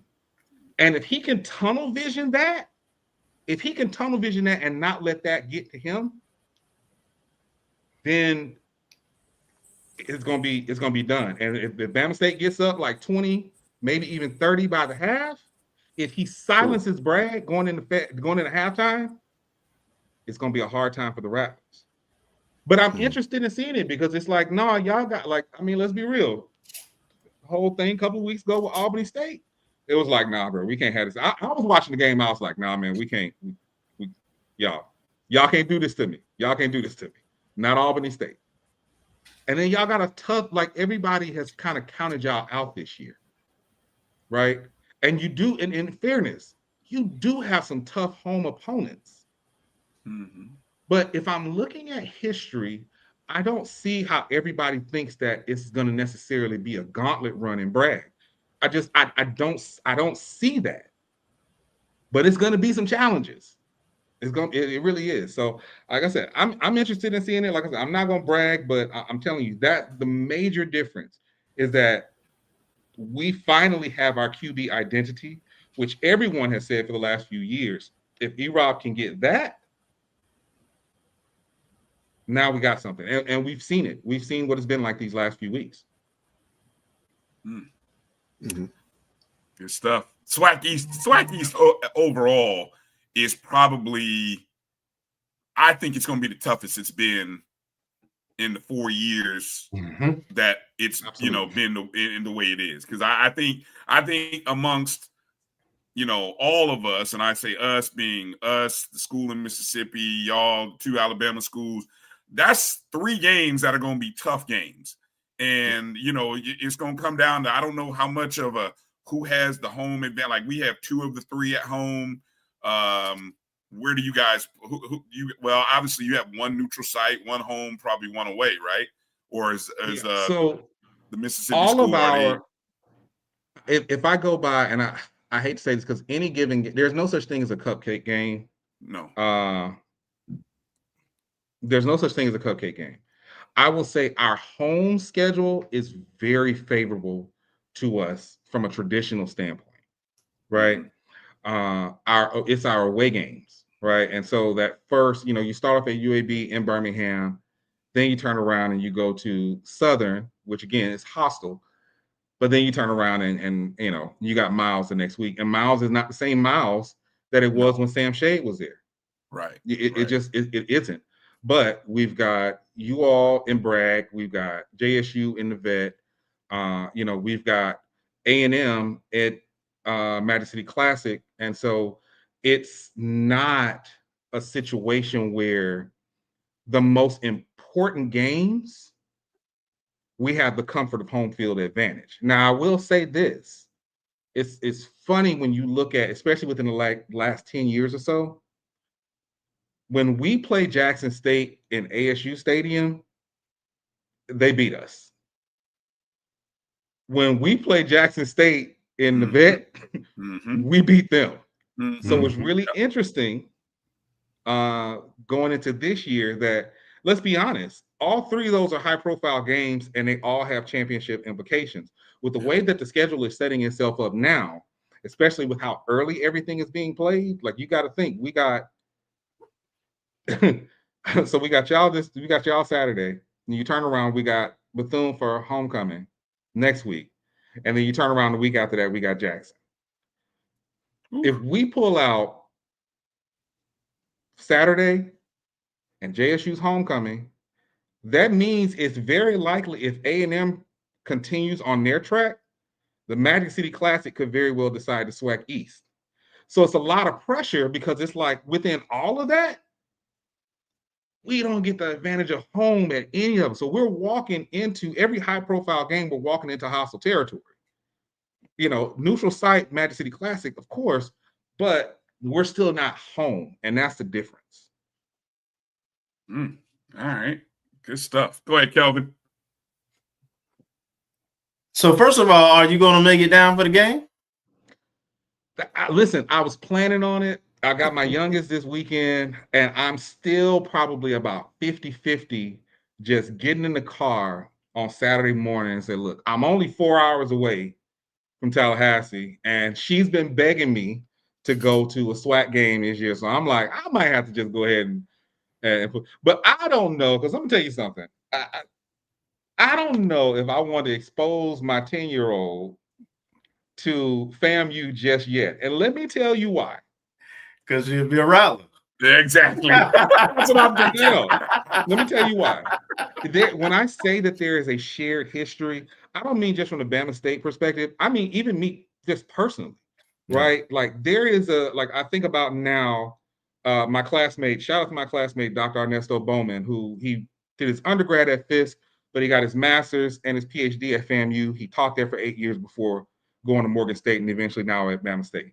Shout out to my other classmate, Dr. Brandy Tatum Frederick, who is, was recently named and so, by the way, because I know y'all got issues with that school in Jackson, but some of y'all be talking about Mississippi education, and many people from Mississippi have gone on and they're teaching and leading at FAMU. I just want to go ahead and put that out there. But no, shout out to Dr. Brandy Tatum Frederick, who is the acting VP of Institutional Advancement at FAMU. She's a 2-time FAMU grad. So there has been a pipeline for as far back as I can remember from my city, Gulfport, Mississippi, and my high school, Gulfport High School, to people who attend FAMU. I got 2 classmates, both their daughters are there at FAMU. Y'all almost got my daughter. Almost got my daughter, my oldest, a couple of years ago, because we were in Florida for a vacation and we stopped at FAMU's campus and she fell in love with the campus. So I'm just not sure that my youngest needs to have her first SWAC game at Bragg. I feel like there's got to be a buffer of ASU before. Yes. Before we go down. Let it go. Right. I feel that. No, you gotta let her, you gotta take her home to ASU homecoming next week. That's gotta be the first game, because if you let that first experience no. Oh, not the homecoming, not homecoming. Brian, I have a rule. Let me explain something to you. I have a rule. Listen, I've currently got a niece, one of my students that I consulted, and a little cousin. My little cousin, shout out to Alice. She's she's a freshman honeybee. She's one of the honeybees this year. All 3 of them at Bama State right now. I have told them, and I have been consistent about this for years. When I get into town on Wednesday, everything you need, we can handle right then. I'm going to take you shopping, take you get something to eat. We can do all the things. After Wednesday night, do not look for Uncle Nick unless it's an absolute emergency. Because Uncle Nick will be drunk for 3 days. I have to have contingencies. Like if it's an emergency, I got some contingencies. But for right now, so no, and for sure not my kids. No, they can't see that part of me. One, I don't know if y'all have experienced this. I've had too many times where I have my family around my classmates from college, and they just talk about a part of me that the family don't need to know about. No. Yeah, no. So we're thinking Turkey Day. We're thinking Turkey Day will take her down. Or something nice like Texas Southern, something like that. Like, it's nice, no pressure game. Texas Southern. Oh man. Good stuff. What else you got, Kelvin? Well, Nick, so talk about what you've seen out of FAMU this year. I'll be honest with you. What I've seen out of FAMU, I think that I'm trying to think of the best way to say this. What I've seen out of FAMU is I have seen people count y'all out, and I have seen the Rattlers on the field get angry. And this is why the second half is notoriously dangerous for anybody playing FAMU. Like I felt like, especially last week, there was an embarrassment where it's like Albany State is up. And don't get me wrong, I don't want to sound like I'm coming down on Albany State, right? But I know firsthand what it's like when you're in a rebuilding time and a strong Division II team comes and they punch you in the mouth. I think that y'all were able to come back from that. I think that you can't, and I keep blanking. I've been trying to think of it the last 5 minutes. I keep blanking on the QB's name. But you can't deny the fact that this young brother has still thrown 677 yards. Like he's still within like top 4 or 5 of yardage in the quarter. Like it's not a cakewalk. It's not a cakewalk. I think that right now, FAMU is on RJ Johnson. Thank you. I think that right now, FAMU is on a lot of people's hit list because a lot of people see, oh, it's a wounded animal, right? And I think what'll make the difference in it is if FAMU takes that stance. I'm a wounded animal. My back is against the wall. Because that's what we got last year. Fifth string quarterback. Oh yeah, we finna run roughshod on Bama State. And what you did was you had this collection of young men who felt their backs were against the wall and they were angry. I saw that out of FAMU last week, which is why I'm like, no, I'm not saying that this is going to be a guaranteed win, an easy win, or anything like that. No, absolutely not. And I think that if anybody does that, if anybody thinks that, it's going to be ugly. And it's a lot of people that have already counted y'all in the win column. And really? I'm telling you, it's going to get ugly because the last thing you want to do is you don't want to piss off a team with especially the run that y'all have had since y'all gotten into the SWAC by dismissing them. I've already heard people say, oh, this is the weakest FAMU has ever been. Yeah, that's going to get somebody punched in the mouth. And I think that's what we're looking at. So I think it's one of the reasons that I do like the rivalry between us because it's come from a place of respect. Yep. Right. Yep. Like I've always had a good time in Bragg. You always come and have a good time in Montgomery. Yep. Save for the knucklehead young man who decided to hit the security guard last year, who I immediately condemned. The school immediately condemned him, and he was off the team in 24 hours. It's always been a mutual respect. Yeah. Y'all, now your classic rivalry obviously is Bethune-Cookman. Sure, we know that. I wouldn't classify Jackson State as rivalry. Y'all got beef. That's not a rivalry. That is beef. Bryan got beef. Man, look here. This is the way they like to come after you. You know, they find little things to come after you. So I but anyway, go ahead. Listen, I'll say this much. When you look at the other schools, and this is not a knock on them, when you look at the other schools in the SWAC, everybody's got about 3 marquee games that decide their season. For y'all, obviously, you got your traditional rival with Bethune, you got Jackson State, you got us.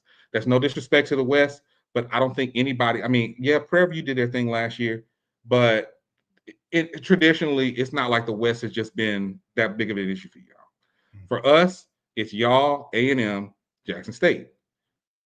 Jackson State, it's like y'all, us, Grambling, Southern, Alcorn, like they just go at it with everybody. And as somebody who grew up in Mississippi, I understand because there are 2 schools, because y'all are a lot more alike than y'all would like to admit.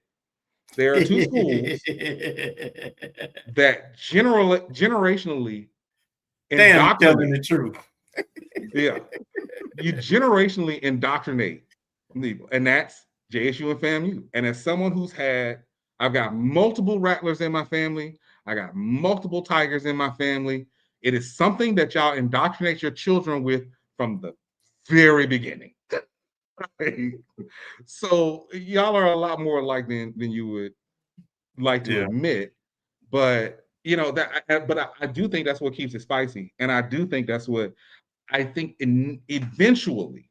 I'm not going to say it's going to be in the next even 5 years.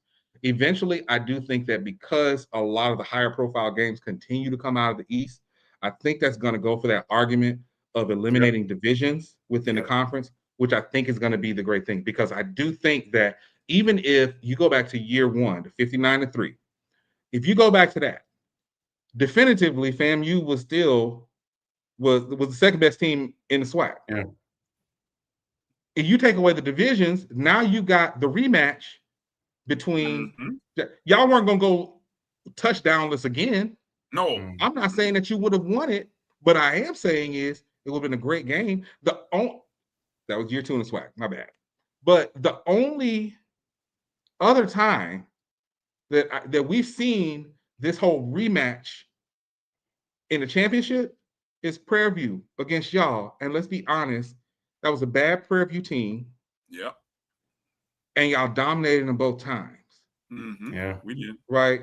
The rematch, though, just the story behind the rematch was enough to get everybody going. Right. So that's why I'm like, no, you eliminate these divisions and you just have the best 2 teams go at it. Yeah. It just makes sense. Look, hey, we just got to get through this 10-year contract, and then maybe we'll get there because we're in this is year 5, so we got to deal with divisions for another 5 years, unless they come to some sort of agreement. But we'll see. But we're in the midst of it. All right, Nick, you've been great with your time this evening. I want you to kind of wrap up our time with you and just kind of give the plugs, let people know how they can find you, when they can watch the show. And then, we always like to give you the opportunity, our guests, the opportunity to tell us how, if, we think it's, when, if it's going to happen, how is it going to happen where Alabama State beats FAMU? How? Okay. All right, let me go right to that then. Again, because I told y'all this year, I'm not bragging on anything. This is how, in this scenario, this is how this goes. If you get a hot Andrew bot at the beginning of the game and you get up 14-0, it's very likely you'll at least be at about 21 by the time halftime starts. Both teams this year have shown that they can be that second half, let me come back and fight through to the end. Unfortunately, if this turns into a shootout, it's not going to work well for FAMU. And I said it time and time again, a healthy body is a dangerous body. And if they've got 14 to 21 points over the Rattlers going into halftime, even with the comeback, and they're still going, because he's going to keep his foot on the gas. If you did not see it, if you did not see the UAB game, he was upset at Coach Erod because Coach was like, "Now I'm gonna take you out at the end." He wanted to win that game because he wanted to silence everybody. If you get that alpha male Andrew Body in there and he runs up the score early enough, even with the comeback, you're probably going to be looking at about, I say, 35-24 Bama State. Okay. That's my prediction on it. 35-24 Bama State. If it's a shootout, I'm telling you, y'all are not going to win a shootout this year. Okay. All right. All right. Yeah, that's good analysis. Yeah, good analysis. Good way. That's good stuff. Good stuff. Okay. Yeah, all right. definitely. Let people know how they can find you, where they can find you, Nick. Yeah, so you can find me at Nick Eden everywhere, at Nick Eden on TikTok, at Nick Eden on Twitter, at Nick Eden on Instagram.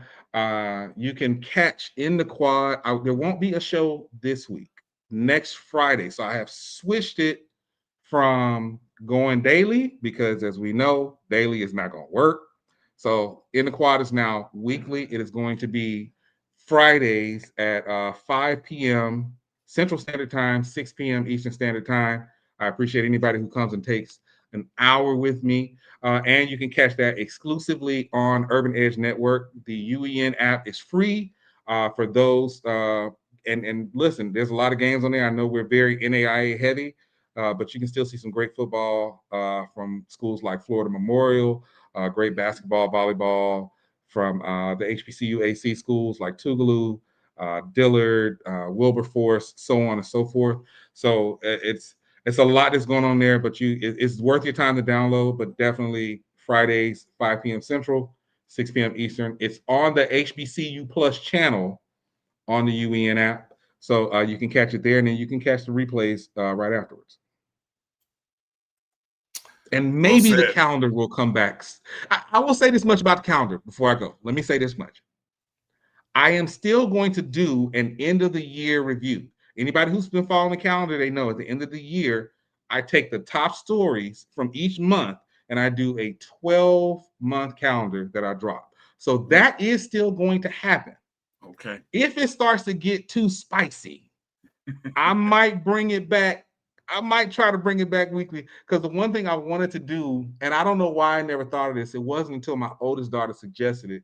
She was like, "Dad, why didn't you just ever do like an actual physical calendar?" And I'm like, "Well, sweetheart, you can't." She was like, "No, an actual physical calendar is a part of your brand, but do a physical calendar with all the key dates when it comes to HBCUs throughout the year." And I was like, from the mouth of babes.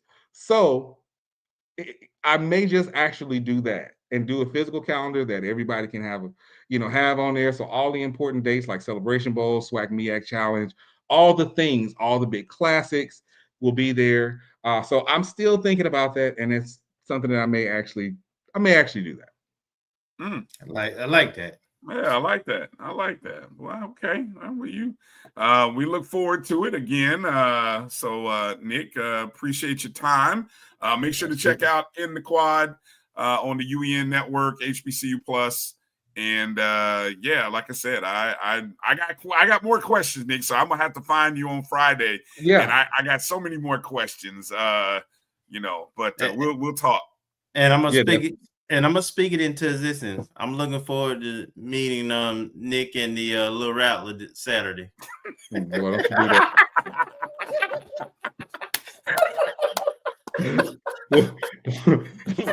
Would you do that? If that's the case, I might just leave it with my mama and just be like, "Look, I'll be back." That's great. Hey, we get it. We have a little gift bag and everything for Kelvin, right? We get some little. That's right. Hold on, where them pom-poms at? Hold on, where them pom-poms? Speaking of gift bags, Speaking of gift bags, I have got to shout out when Bama State went against St. Francis in the NCAA tournament. I have got to shout out the Rattlers for the alumni chapter who brought all the bags and everything for it. It was a beautiful thing to see. I absolutely love it. This is one of the things that I love about. I don't even call ours just like a rivalry per se, but I just love the camaraderie between the two schools. And, so I got to shout y'all out for that, man. Like, seriously. And I'm telling you, talking to those kids, it meant the world to them. It really did. So I just got to shout y'all out for that. Sure. Hey, HBCU love. Shout out to the Rattlers there that was in the Ohio area, correct? The Ohio Rattlers. Ohio area. Yep. Yeah. Shout out to them for that. All right, Nick. Well, hey man, always appreciate you coming in. Appreciate your content and your work. And man, be well. Get some rest when you can. I know it's hard, and we'll see. Hopefully, we get a good game. Hopefully, it won't be too spicy one way or the other. Good for a short time, but not a long time. How about that? Right. Absolutely. It's gonna get a little spicy. It's sports. It's supposed to be. Yeah. Yeah. All right, Nikki. Appreciate you, man. Thank you. All right, y'all. Take care. You too. All right. Well, Marcus got plans. Marcus said he's got to start to shut it down. So we still got a little meat left on the bone. But Marcus, we'll let you get out of here and kind of give us maybe your keys to the game and your quick score prediction before we take a break and then come back with our last thoughts and segment here. Well, the key to the game is stopping their offense. I haven't really tracked, and I know there's been some articles this week about, I think Alabama State has a number 1 offense and number 2 overall defense in the conference. But the key for us is if we can have a defensive performance that would be able to slow them down and score something. Obviously score enough points.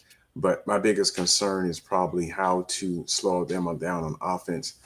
As far as, score, I'm a homer, so I'm going to keep it, homer. I'm going to say 28-24 us.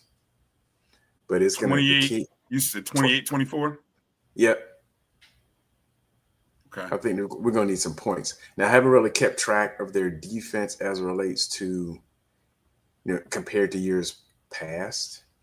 And I believe they've only played one SWAC opponent, and I don't believe it counted as a conference game. I think when they played Southern. Mm-hmm. But I don't know how much of a gauge. And this will be our first conference game, our second FCS game overall, if you include the OBC. So I'm curious to see how we come out and see how well they come out. But I'm gonna be homer and go 28-24, but not even gonna lie, a healthy Andrew Body is a concern. And the reason I asked Nick about the biggest difference is I agree with him, the quarterback, and all the years, even with the exception of the first year in 2021 when we had Rashawn McKay, and I think they had a true freshman playing quarterback that year. Other than that, we've had the advantage of the quarterback in terms of experience, even with Danny Richardson last year. He was an experienced quarterback, even though it's first year with the FAMU. So this is the first time they come in with an experienced quarterback that's not a transfer coming in or someone who's really, really green at the position. Okay. You got a bold prediction? I'm going to say a defensive touchdown. Okay. I like that. All right. So put that into the logs. Marcus 28-24 with the defensive touchdown. Might be the key to the game. Might be the key to the score, right? So I like that. Yeah, we've had at least, and I don't remember all the games, but I know in at least 2 of them. We had Isaiah Major run back, the interception. We had the block kick in 2022. Mm-hmm. Oh yeah, and last year I think we had one. I want to say, his name slips my name, but he's our linebacker. Didn't he? Yeah. Cause a fumble and run it back to kind of cap off the last score. So we had 3 of the 4 years we've had a defensive or special teams touchdown. Yes. Ooh, that's a great trend, Mark. And I hate that I can't remember his name. It's just right on the tip of my tongue, but he's a friend of the program because we helped send him to Fellowship of Christian Athletes. Nayron Jenkins. Nayron Jenkins. Yeah, I think Nayron ran one back last year. I think it was a fumble late in the game. I know Isaiah Major ran back that interception to give us the winning score in 2023. In 2022, we had the block kick. I don't remember 2021. I know it was like 28-0, but I don't know if we had a defensive touchdown or a special teams touchdown. They missed about four. They missed about 4 field goals last year too. Yeah, I think that first year was the year that. No. I was thinking one of those years was the introduction of. No, it was the first year. That's the one where Isaiah Land like just went ham, and all of a sudden went on everybody's radar. So he had like four sacks, 4 or 5 sacks. Yeah. That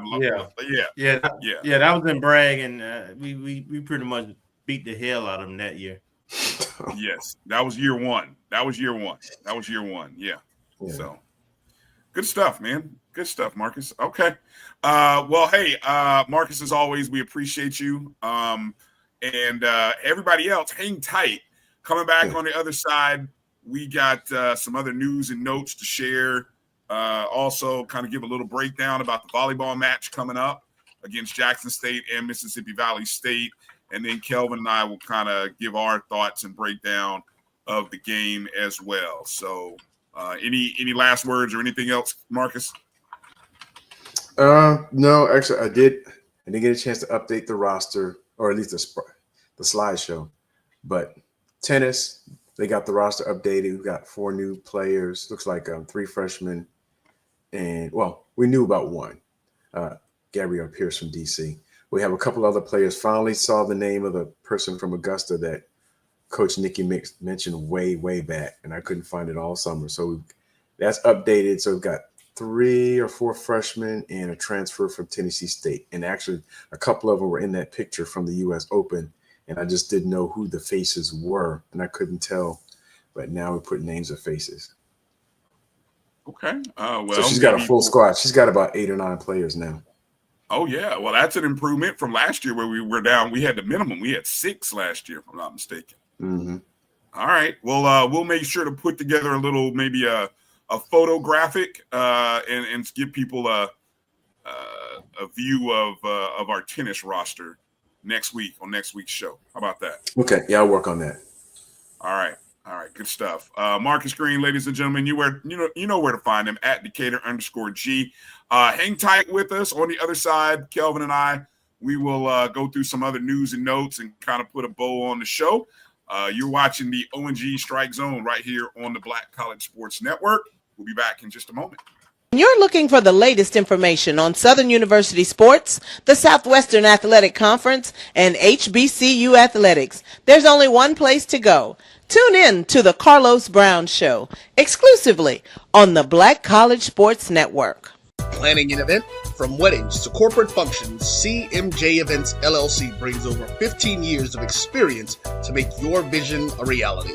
Based in Metro Atlanta and serving statewide, even internationally, we provide versatile event planning and authentic catering cuisines tailored to your needs. Whether it's pre-game meals for student athletes, fundraisers, weddings, corporate functions, CMJ Events LLC is your one-stop solution for exceptional service and unforgettable food. Our diverse culinary heritage means we cater to all cultural tastes, dietary needs, and food restrictions, making every meal uniquely yours. Let's make your next event unforgettable. Visit us on all social media at CMJ Events LLC or email us at cmjeventsllc@gmail.com. Also give us a call at 404-664-3882 so that we can start planning now. College football fans, a champion will rise in Atlanta on December 13th. MEAC champion, SWAC champion, the 10th Cricket Celebration Bowl, crowning an HBCU national champion. For event and ticket information, visit thecelebrationbowl.com. Since 2002, Empowerment Resources, Inc., a nonprofit organization, has empowered more than 1,500 youth and adults in Duval and surrounding counties. Through its programs, Journey into Womanhood, Girls Mentoring, Life Skills for Teens, and parenting education coaching. To get involved with programs, volunteer, or donate, visit www.empowermentresourcesinc.org. Follow us on social media, facebook.com/empowerment.resources and instagram.com/empowermentJAX. For over 30 years, HBCU Image has been more than just an apparel store. We've been a movement, a statement, a legacy. We celebrate the pride, the purpose, and the culture that make historically black colleges and universities legendary. HBCU Image, a Kenny T's company. ESPN Events presents Red Lobster Band of the Year. Returning to Atlanta on December 12th, 4 bands will qualify for the big stage, where 2 national champions will be crowned. Follow us for rankings updates throughout the season, and join us on December 12th. For event and ticket information, visit bandoftheyear.com.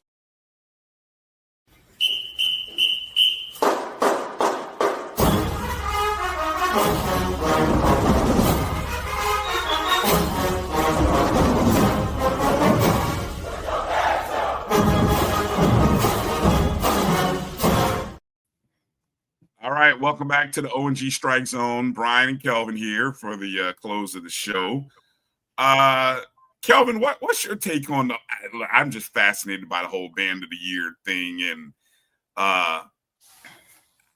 before I give my thought, what are your thoughts on that? I always talk about HBCUs and in terms of FAMU, but just in general, about being good partners with events. To me, I look at it the same way as I look at if someone said they didn't want to participate in the SWAC challenge or the Celebration Bowl. As a conference, there was a commitment that was made. And there is some money involved. There's also an opportunity being taken away from some kids. And while I understand band culture is different, however, there was a commitment and is advertised, and what sold, I'm sure part of the formula that sold this event that came about with ESPN was the fact that you were going to have participation from the conferences and the band membership. There's a lot of reasons why you can say, auxiliary is different. I understand the concern of scoring for the band heads and the technical aspect of it. But at the end of the day, it's just something fun. I know they used to not being adjudicated, but you participated already. You're still doing halftime shows. So, I mean, it's kind of stupid for me as a non-band head, because nothing really changes other than you taking yourself out of opportunity to earn some money and a all expenses paid trip and some publicity. And I think for me, it seems more egotistical than it does. I mean, what was the real issue? Other than, the only thing you really got was respect my decision, personal preference. And what is that? You know what I'm saying? So I want to respect each university, but for me, this is a conference thing. It was commitment made. And this is how potential big events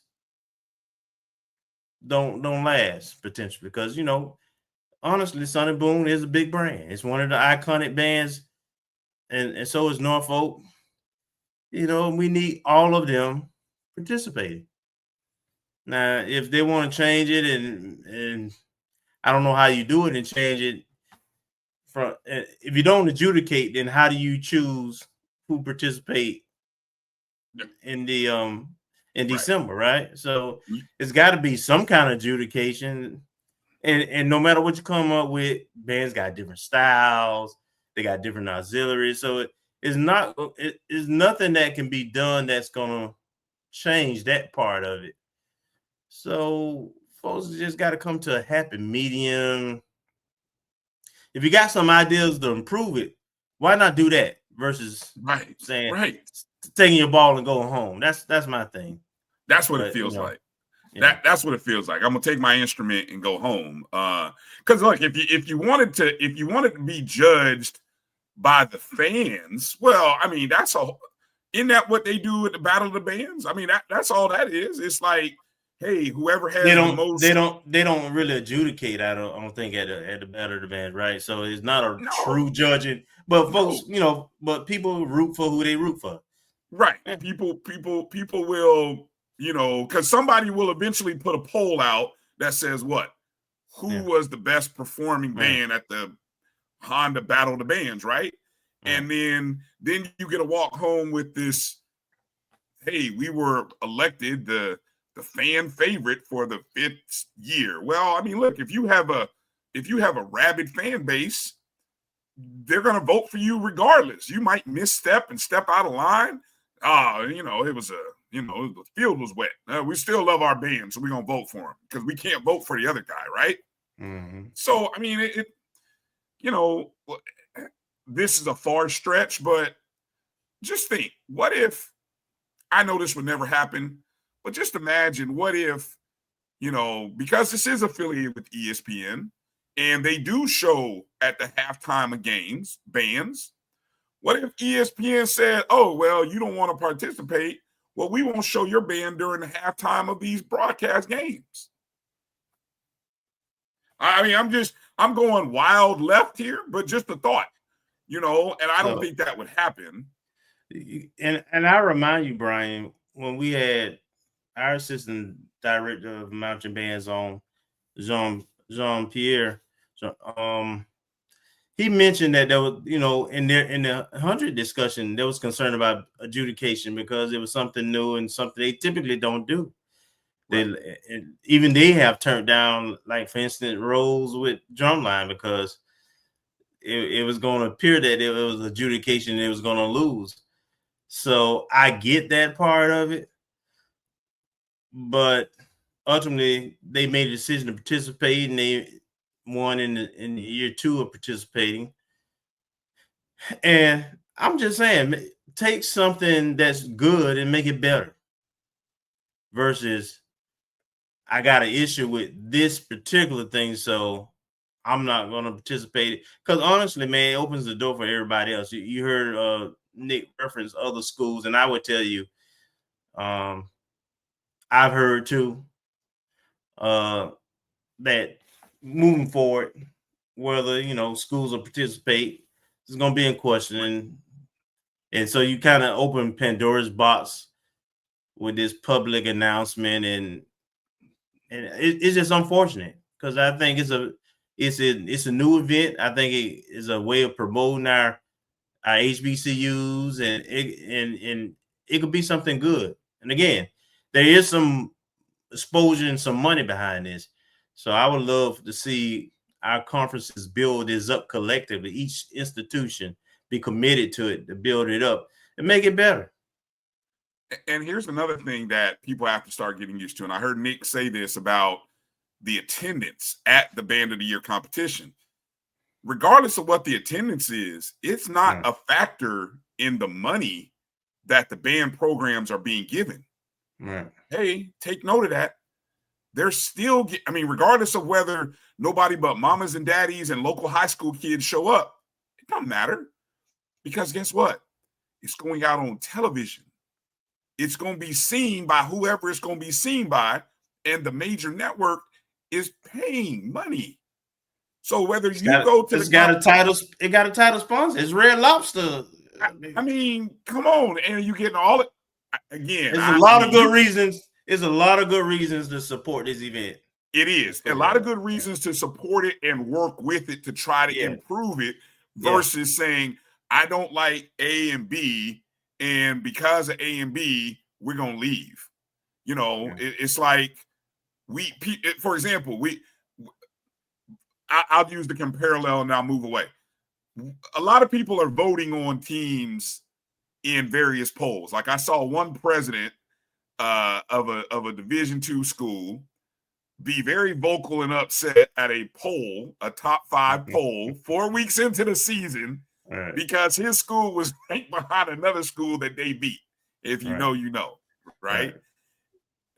And I'm like, well, you know, do we know all the maybe the pollsters didn't watch the game. Maybe they watched the game. Maybe they watched half of the game. Maybe they maybe they looked at the statistics. Maybe they were on site. Maybe they weren't. Does it matter? Really? And week 4, it doesn't matter.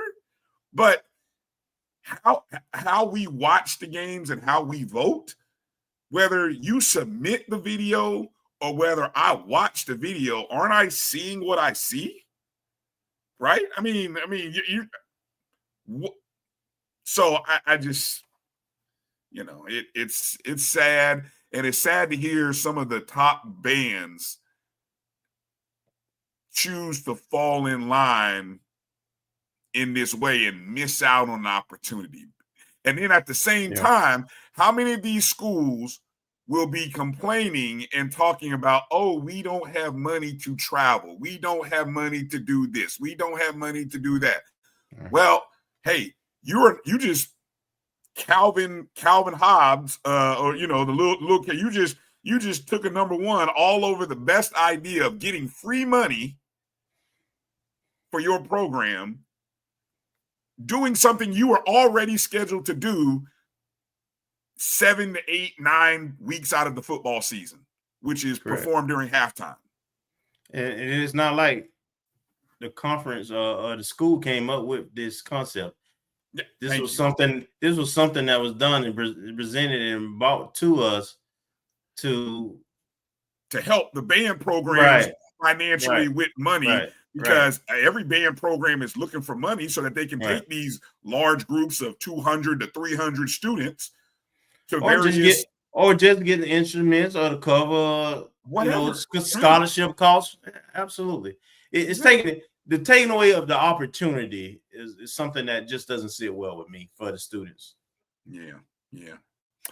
So I guess we'll see how this plays out. It'll be interesting to watch how it plays out over the next few weeks, you know. But anyway, let me transition to a second to big news coming out of Florida A&M University, as it was announced yesterday that Florida A&M University remains in the top 100 among more than 1,700 U.S. colleges and universities, ranked in the 2026 top public schools by U.S. News and World Report.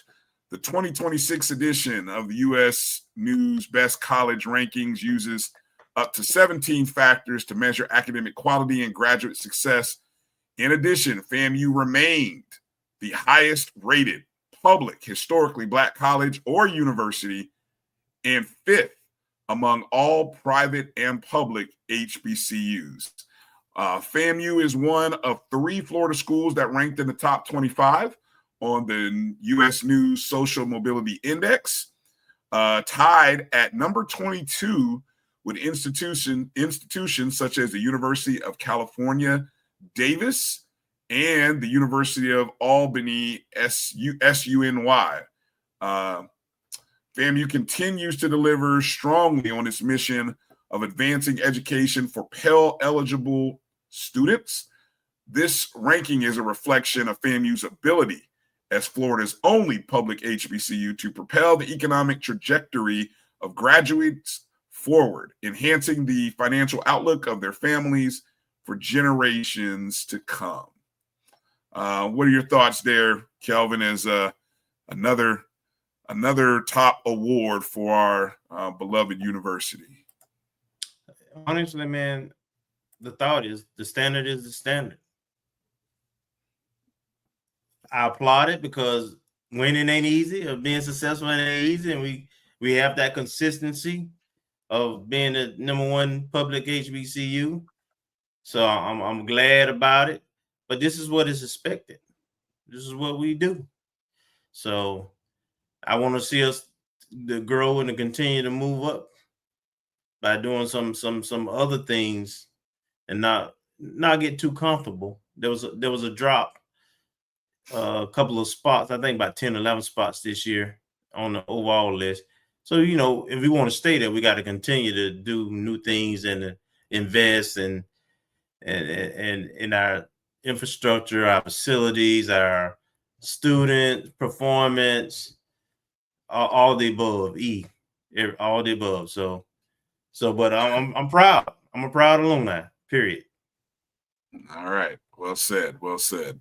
Congratulations again to Florida A&M University. Again, proud to be a Rattler, and definitely we should all celebrate. And this comes on the heels, of course, of the other national ranking, either 1 week or 2 weeks ago, which was more so related to student niche. Yeah, the niche ranking, which that's more so from students themselves.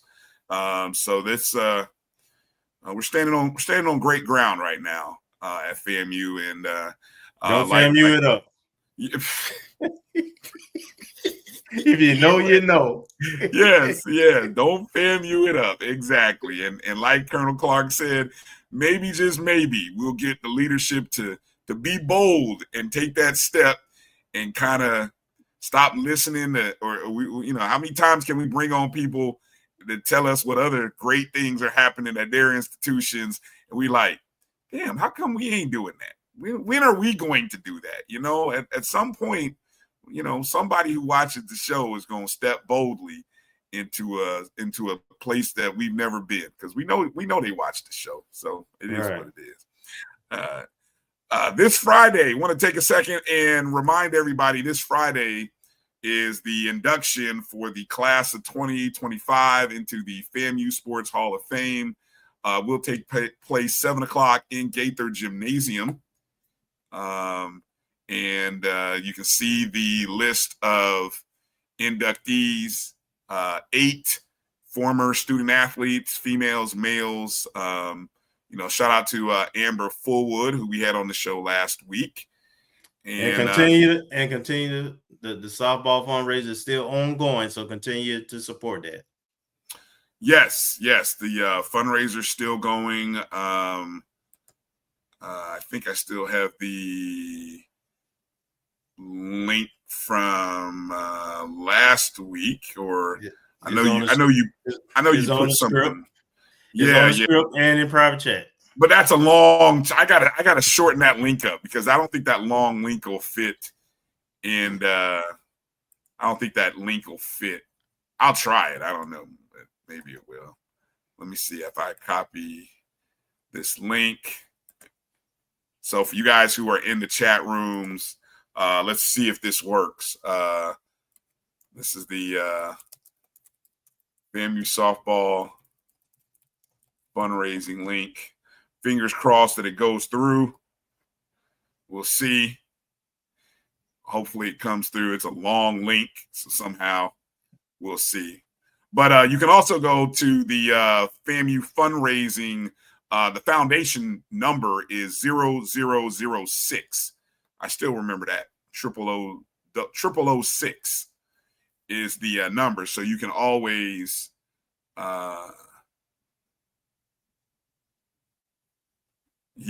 you know what? I could make a QR code, Keith. Thank you. So somebody send Keith the link. But here it is. I don't even know if that link came through. I think that link was chopped up. Yeah, it was. Yeah, it is a Bitly. You know what? I appreciate you, Keith. I did make a Bitly last week. I did make one, and it's somewhere. I just don't know where. I think I may have something too. Yeah, we'll try to get that out as well, because I want you guys to make sure to support that. Let me see if there's a show me. Does that show me where we're at in terms of the numbers? I know we had a certain goal.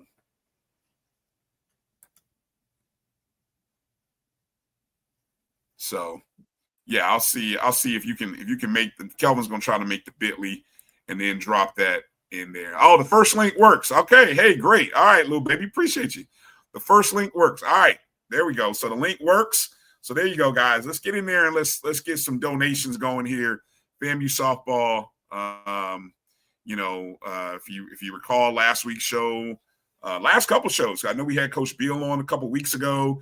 Then last week we had Amber Fullwood on the show. So we kind of talked about the needs for the softball program and things like that. So please get down and support. Much appreciated. Much appreciated. Let me see. You dropped a couple other notes in here.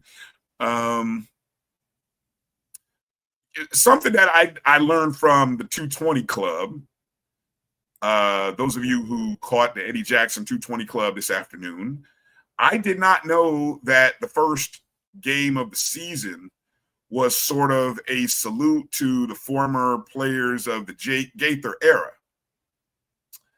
And I mentioned that because this week is a celebration or a salute to the Coach Rudy Hubbard players. A lot of the former players that were, part of the Hubbard era, obviously a great era, FAMU being the first Division I AA/FCS school to win the national championship, the only HBCU to win a national championship at the NCAA level. Of course, my broadcast partner was QB1 for that team, Al Chester. This weekend, Coach Colsey made it known that this weekend is a celebration of those players. And then I believe he said the next home game will be the celebration for the Ken Riley Rattlers. Is that the North Carolina Central game? Is that the next home game? Yes. Okay. And then obviously they won't do anything for homecoming. And then the Jackson State game. Ooh, I said the name. That game will be a celebration of the Billy Joe Rattlers. So I think I have that order correct. So yeah, I don't know what that'll look like. I don't know if those guys are running out the tunnel or if I don't know where they. Maybe it'll be a special recognition in between quarters. I don't know. But we'll keep you posted. We'll keep you posted. Nice graphic. You got to email that to me. Don't send me the text, Kelvin. Hell, that's a beautiful graphic. Let me see how quickly I can forward that. There's this nice graphic that you sent me. Send it to my email, and then that way I can quickly download it. That same graphic that you just sent. Okay. While Kelvin does that, let me look through your notes here and see if I got anything else. We did talk about the football or the basketball season tickets. We did mention that. Yes, and I was correct. There's only two packages that are available right now. The regular season ticket package of $125 or the courtside, which is at $500. And that's again for both men and women. Yes. Gotcha. Okay.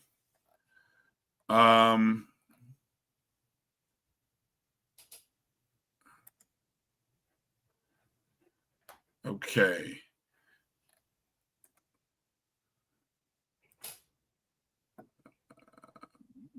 Bear with me here, folks. I wanted to make a mention or make a special acknowledgement here for one of our FAMU track cross country athletes who was just recently recognized as one of the SWAC cross country runners of the week.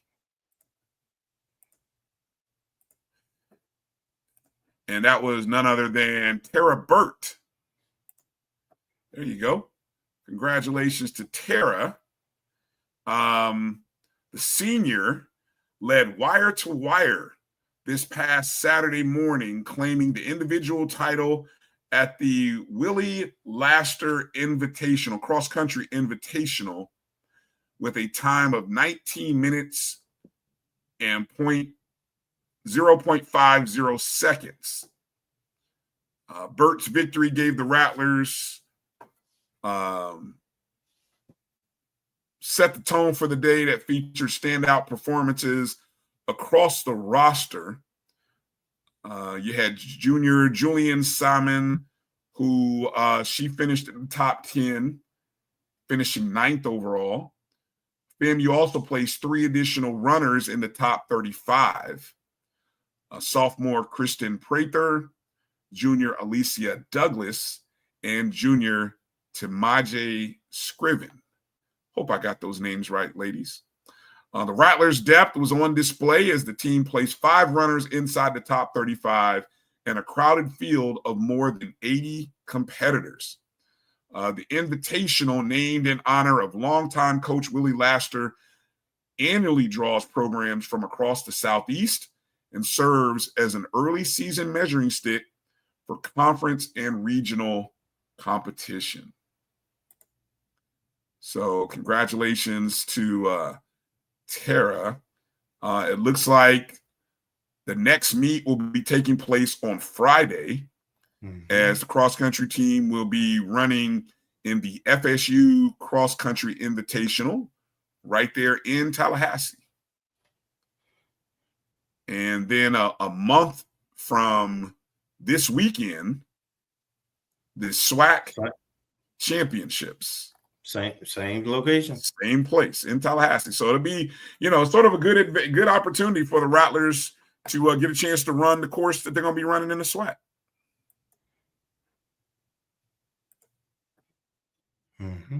For sure. Yeah. For sure.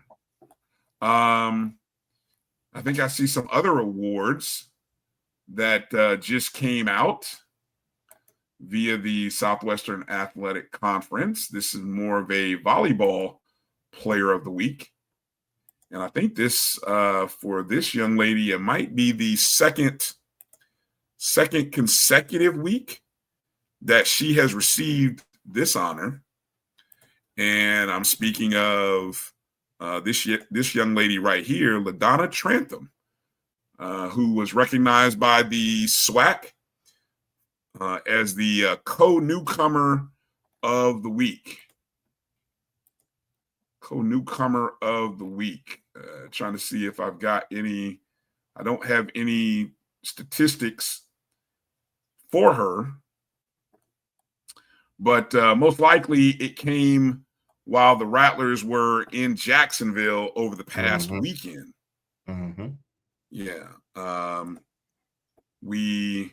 Unfortunately, we dropped all 3 matches in the Jacksonville tournament, losing to West Virginia 3-0. Then we lost to Jacksonville State 3-1. And then went a 5-setter with the host school, the University or Jacksonville University, where we went 3-2, losing 3-2 in that match. I'm trying to see if I can find LaDonna's statistics in that last match. She had 15 kills and a block in that contest. That was a team high number of kills. So again, just in case you're not familiar, LaDonna, as an outside hitter, is a true freshman from just outside of Chicago, Homewood, Illinois. Went to Homewood Flossmoor High School. So I mean, that's pretty impressive. Let me see if I can pull up the numbers, the rest of the numbers from that particular match or over the weekend.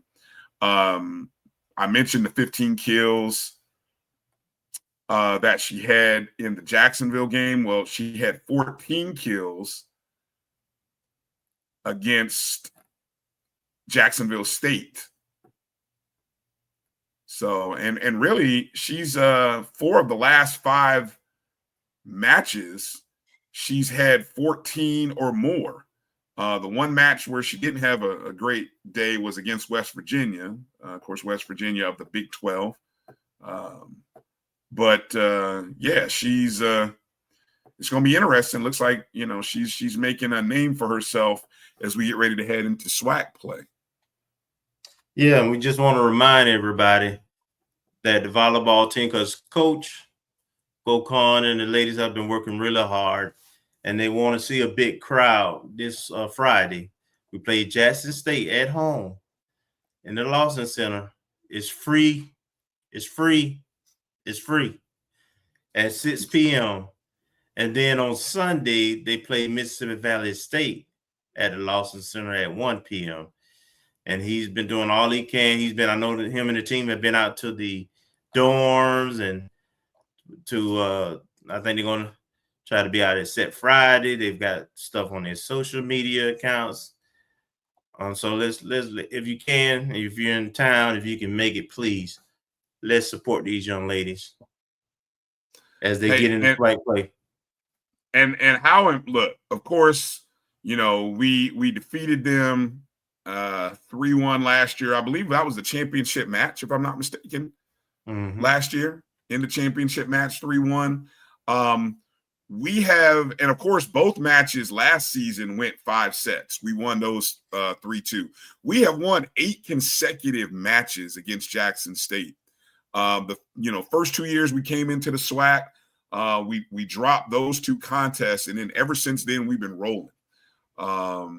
And so, winners of 8 consecutive against Jackson State. But look, Jackson State is going to be competitive. I mean, they're going to be right there along with Alabama State as one of the more competitive I don't even have the preseason predicted order right off the top of my head, or maybe it's on the link. Is it on the link, Kelvin? On the sheet? I don't know if I left that link on there or not. Okay.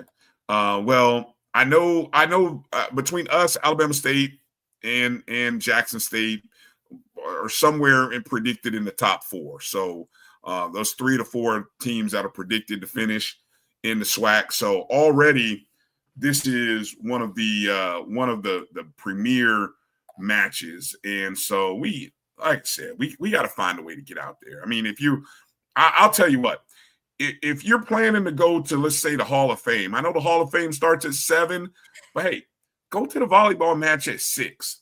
And if you got to go to the Hall of Fame, it's right across the street.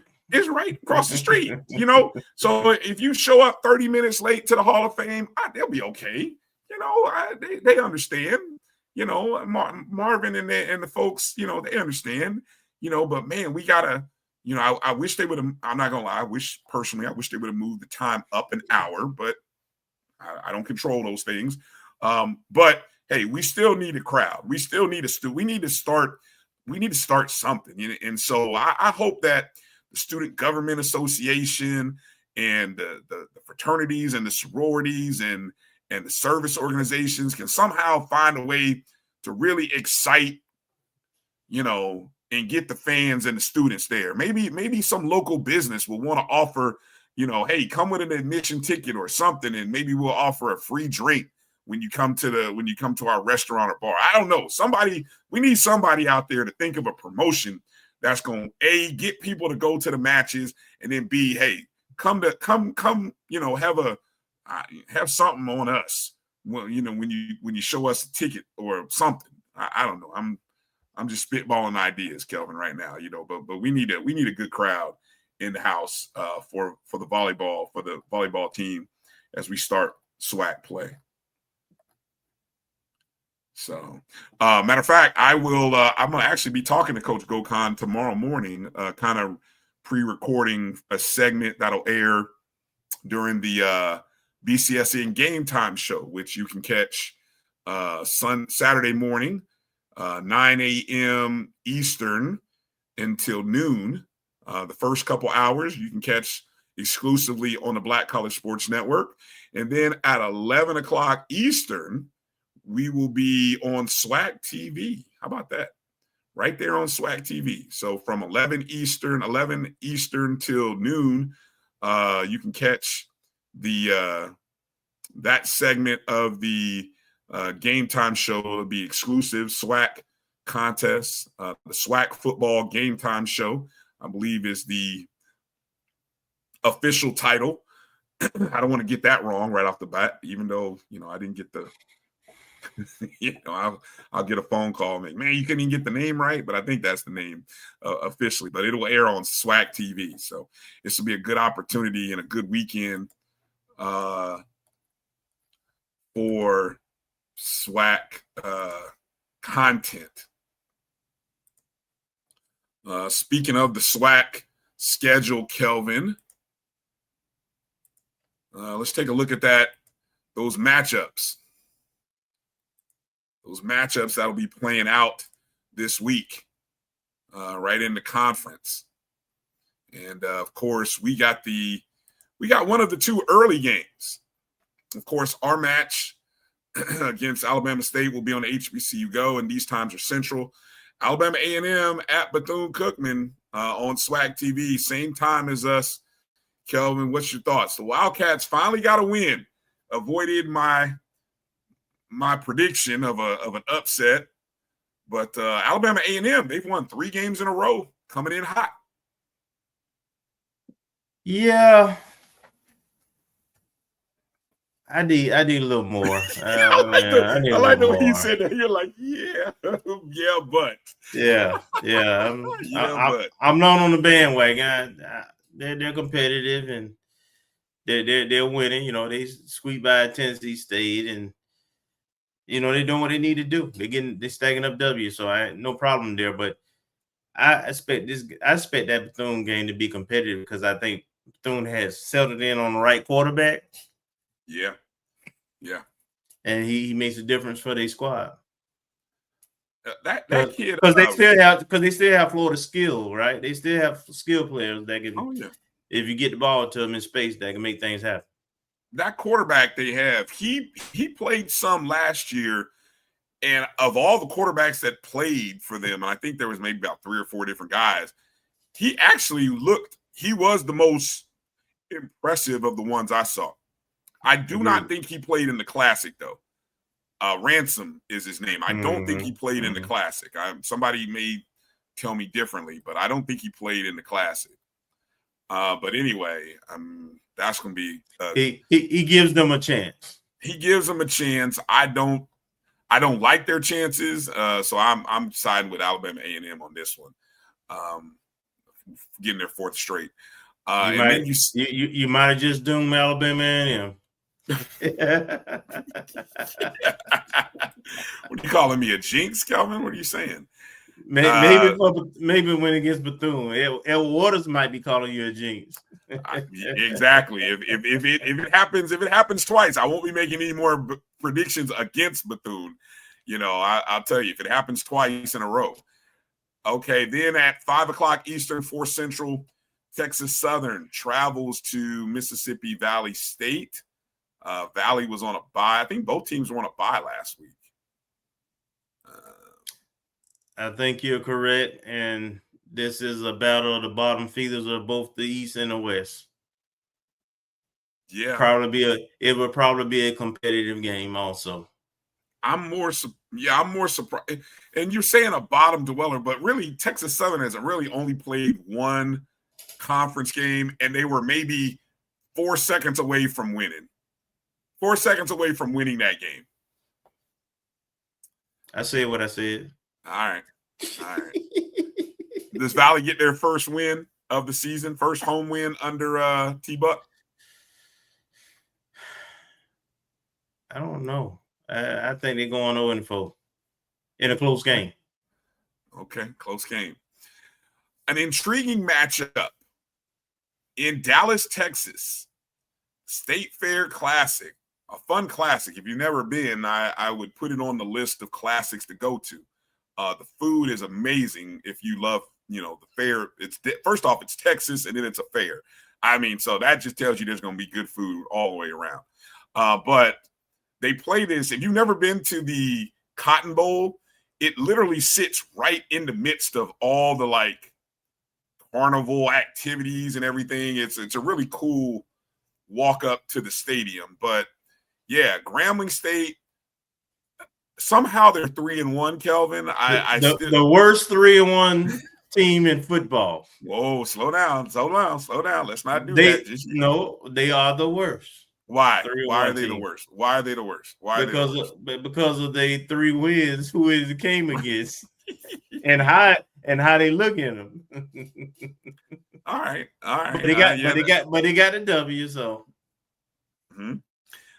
Prairie View A&M. I think Prairie View. I just trust Prairie View a little bit more in this game. I think Prairie View will pull it out.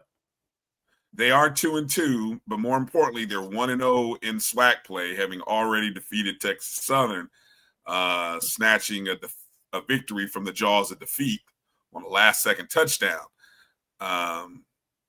Yeah, I agree with you. I trust Prairie View a little bit more than I trust Grambling.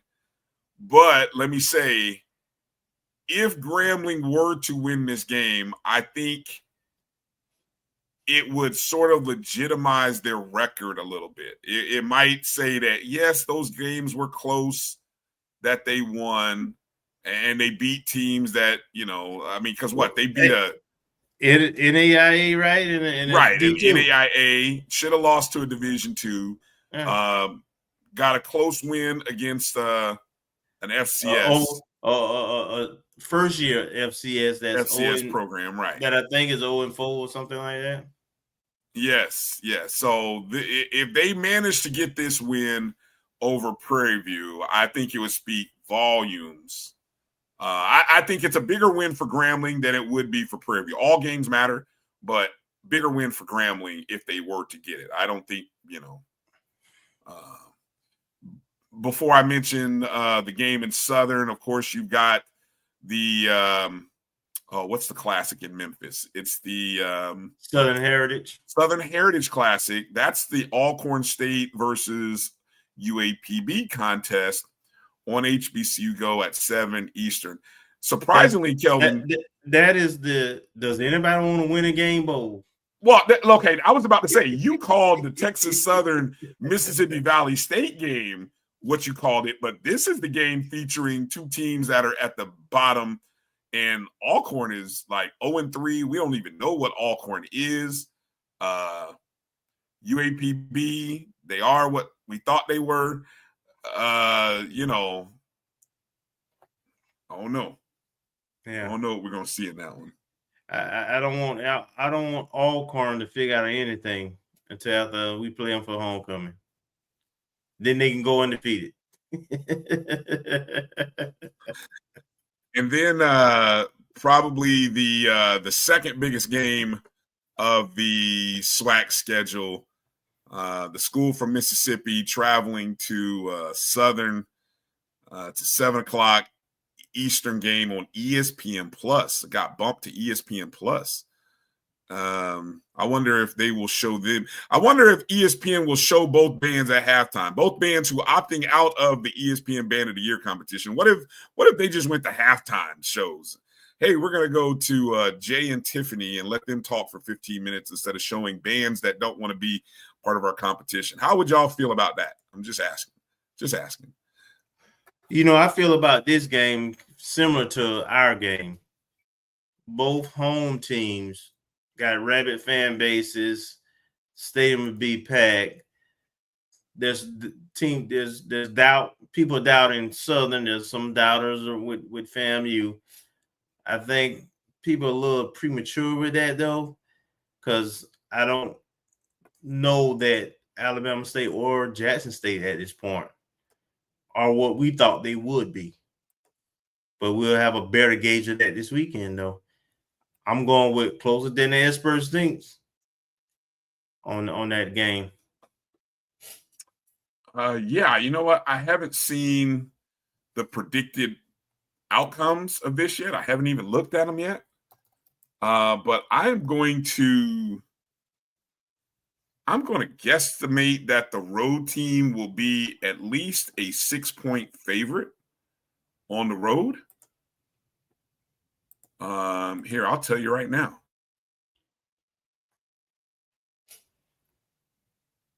Oh, yeah. According to the computer rankings have them at least a 2-touchdown favorite. Mr. Campbell. Predicted score 31-16. Mr. Campbell, I think you biased. I'm predicting JSU to win now. Don't get me wrong, but I mean, I saw the Hampton game. It was 14-14 in the fourth quarter. And though I know, like us, when we get to our game, I know they set some people against their D2 opponent. I'm just not seeing that offense come together like I thought it would, given the weapons that they have. So we may see it this week. But if we don't see it, I watched the Alabama State Southern game, and that game was 7-6 early in the third quarter, Southern, with no offense. So I'm just saying, I got to see it. Yeah. Let me know where you guys are seeing that line, Campbell, Jeffrey Carroll. I mean, both of you put up 17.5. What side are you seeing that on? But maybe FanDuel. Usually FanDuel is one of the first sites to drop FCS lines. But that's interesting. My heart would – I got to go look at the series history, but my head would tell me to take those 17.5 points with Southern. But and like you said, Kelvin, that's an early season thought.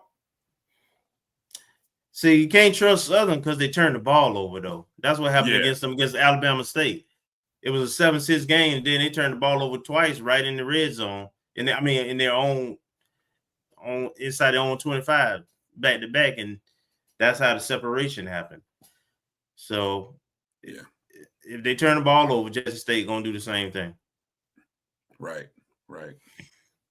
Okay. And then of course, the feature matchup is our game against Alabama State. 3:00 Eastern, HBCU Go and the Rattler Football Network, where you can listen to the audio coverage on 96.1 Jams. Check out the iHeartRadio 96.1 Jams, and you can listen to the broadcast, myself and Albert Chester on the call, in case you happen to be moving in between, like you got to do some errands and you can't watch the HBCU Go feed, or maybe you're like me and you have issues watching the HBCU Go feed on your mobile app. But yeah, you can come, if that happens to you, come check out the radio broadcast of the contest. FAMU has never lost to Alabama State since we have joined the SWAC. Kelvin, he and Marcus earlier mentioned some interesting stats that we have. 3 of the 4 games, we've had a defensive and or special teams touchdown against them. And I think we have won in a plethora of ways. We've won games. Every way possible. We won blowouts. We won games where we turned the ball over more than them. Yeah, 4 times. Through red zone, interceptions, games we should have lost, could have lost, but we didn't lose.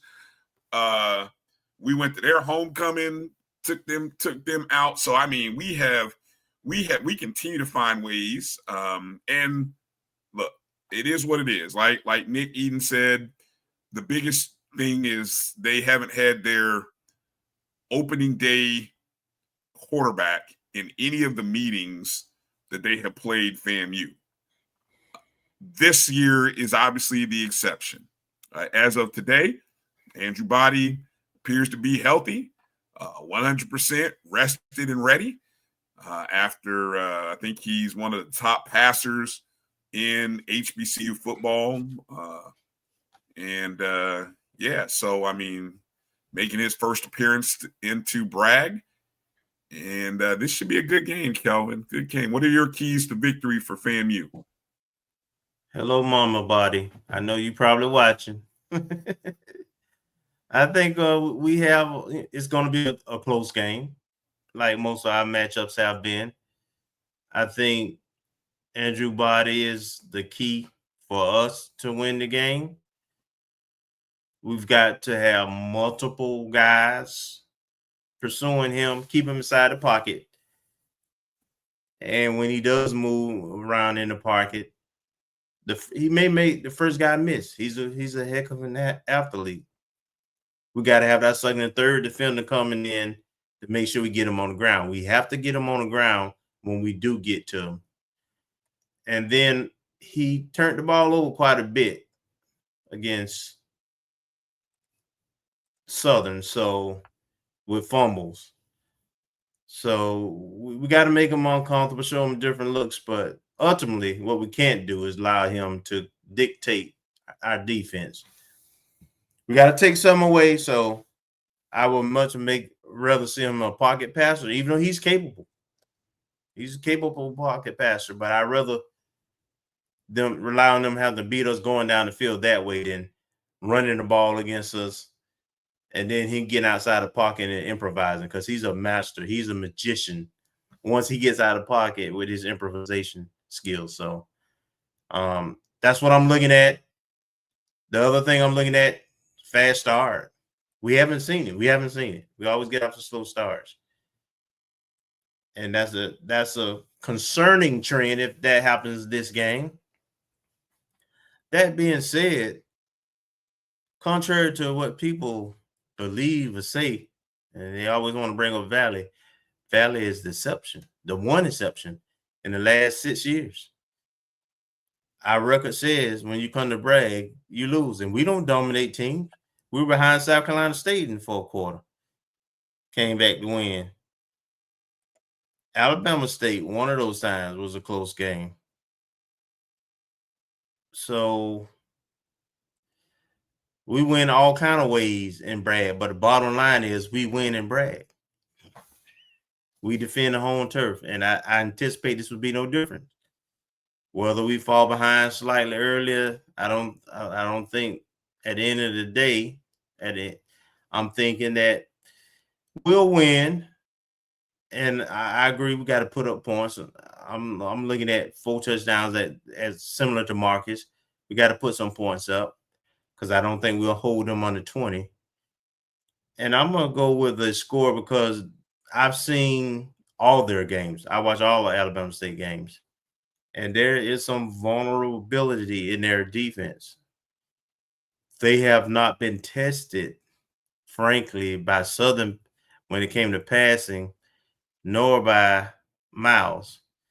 When they did play their D1 opponent, of course, they put 51 points on them. So I think we would be able to challenge them vertically a little more. And I'm going to go with a score of 35-28. FAMU. I think brag is a real thing. People can say we don't look this way, we don't look that way. We don't lose in brag, period. And I go ahead and give my let's see. Bold predictions? Bold prediction. Yeah. Let me go with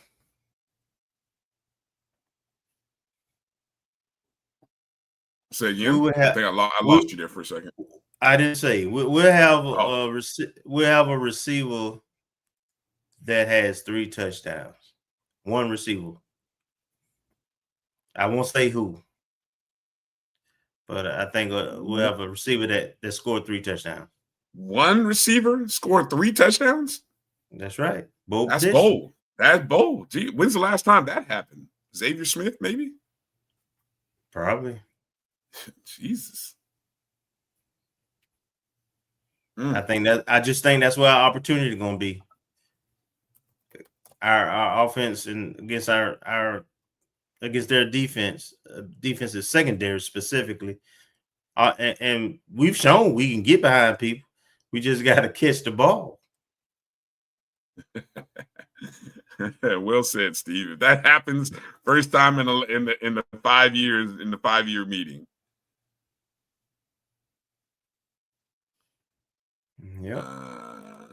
Yeah, Hollow agrees, saying the defense is not as good as he seems.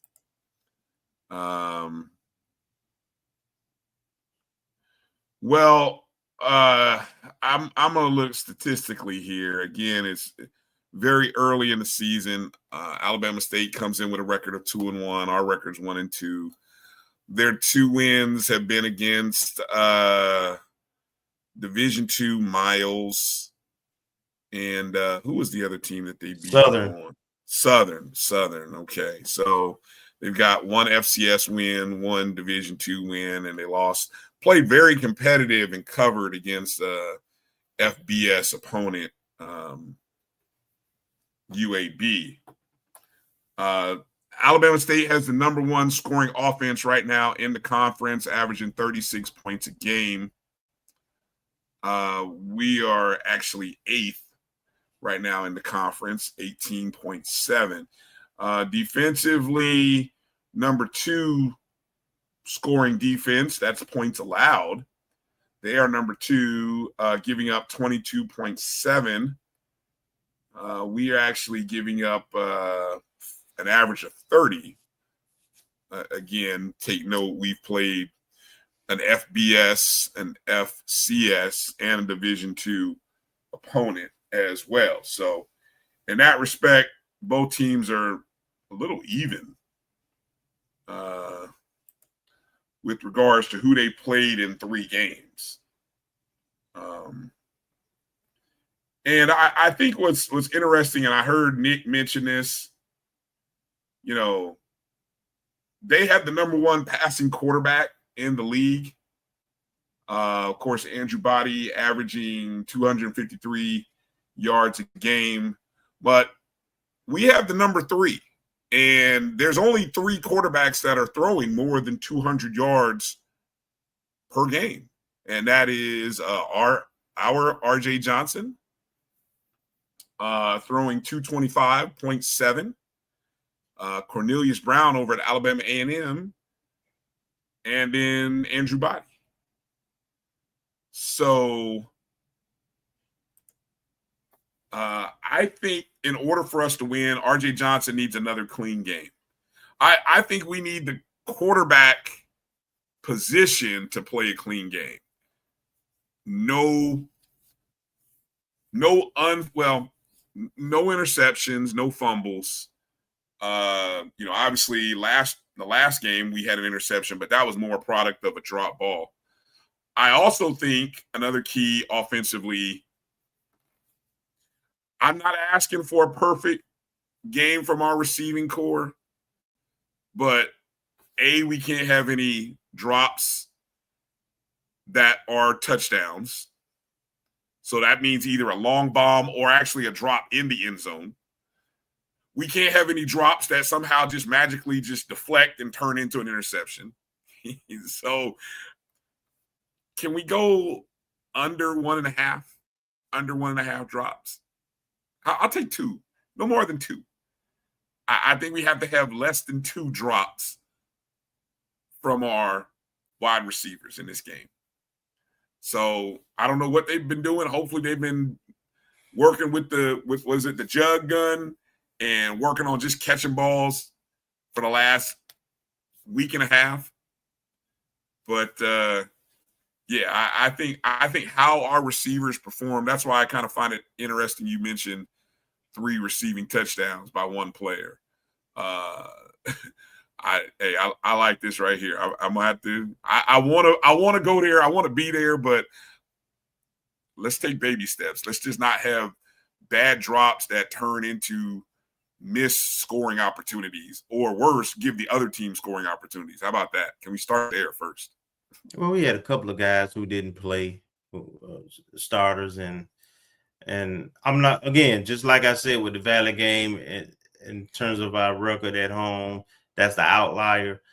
That 8 to 10 game drop against Albany State, and we still put up 30-some points. That's the outlier. I don't expect to see that again. Yeah.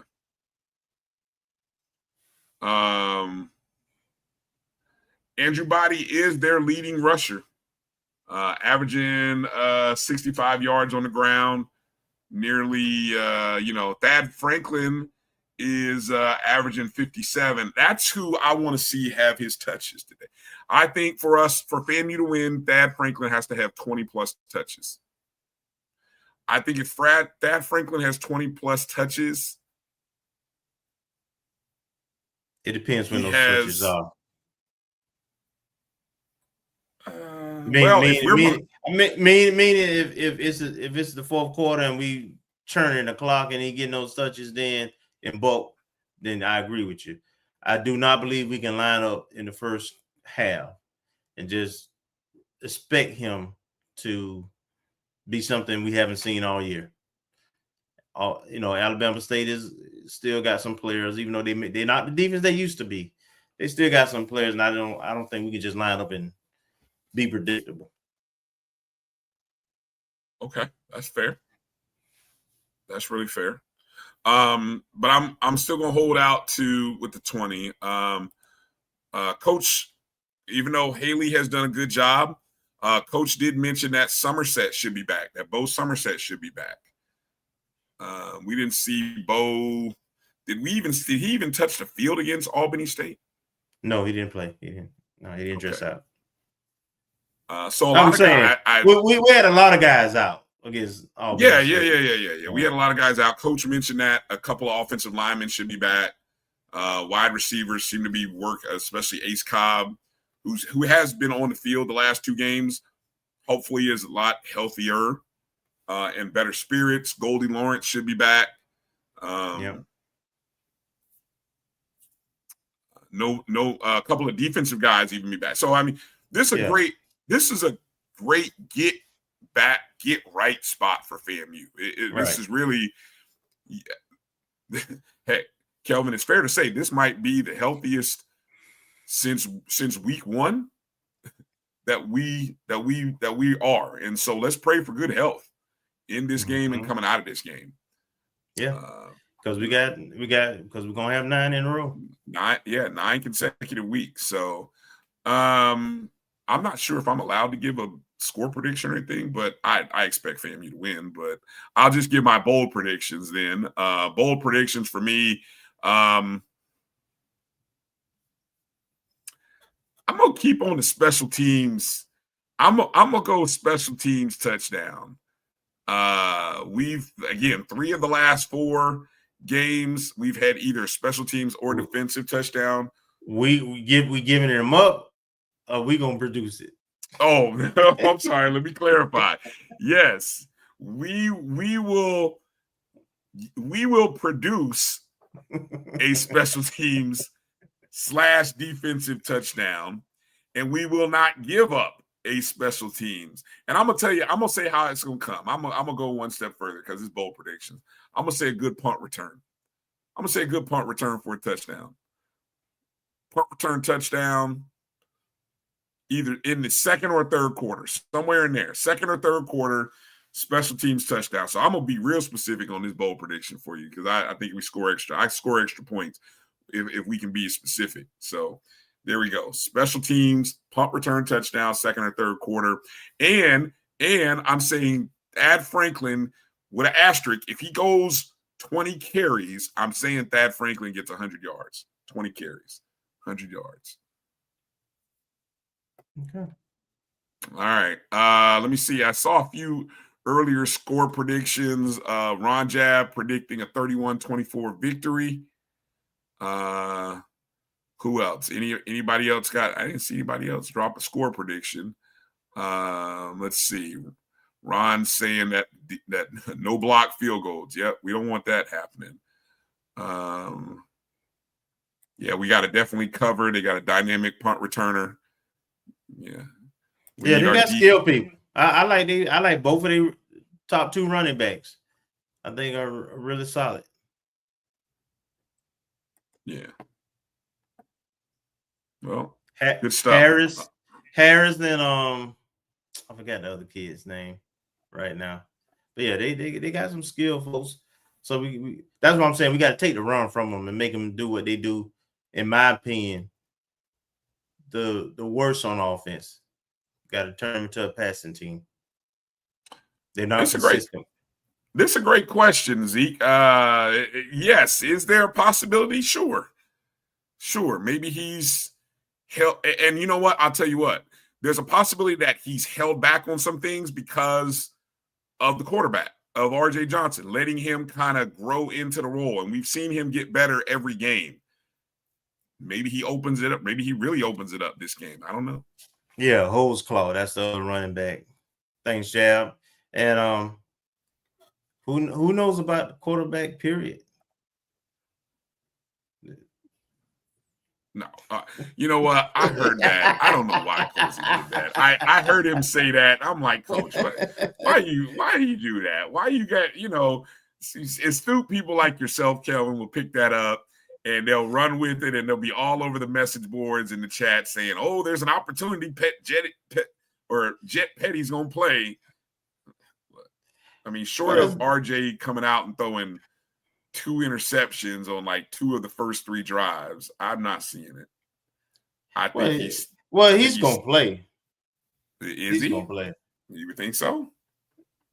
I'll put it like this: I don't think there will be. And let's say we get off to a good start, which we haven't seen. I mean, if you get off to a good start, maybe.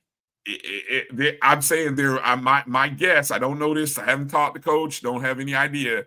I don't think there is a plan going into the game to say, hey, after the first 2 drives, we're going from RJ to Jet. I think this will be a game where it's a big game. It's a big game. It is a big game. It is a big game, but you better have all your bullets in the chamber. but ain't no buts. Okay. It's not going to happen. It's not going to happen. I don't think this is not where you don't play around with the automobile on this game. You got to let the automobile drive. What you mean play around? I mean, I think as long as you play to win the game. Okay, but as long as whatever that means, you play to win the game. As long as we're not behind by 2 touchdowns or more, I think we'll see. We'll see what we see. We got to put points up, buddy. You can't miss too many opportunities. That's what we think, but I think if our defense, let's be interested to see how the defense plays. The defense has a great couple drives to open the game. I think that'll show wonders. I think, hey, our defensive coordinator, I'm watching you this game. I think this is a game where we need to see something creative. We need to see who's going to be the spy that's going to stay with Andrew Body. But more importantly, can we do some things with our defensive scheme to keep him off balance? Can we throw some different looks at him? Can we shift the line? Can we blitz? Bring some guys off the corners? Everybody get to the ball. This is going to have to be. He's going to make somebody miss. Our defensive coordinator. Yeah. Well, but if we're undisciplined, we will miss. The thing is, what I'm saying is this. I'm saying that really good players who are athletic, even when you call the right defense, there are going to be 3 or 4 plays where they just make something happen anyway.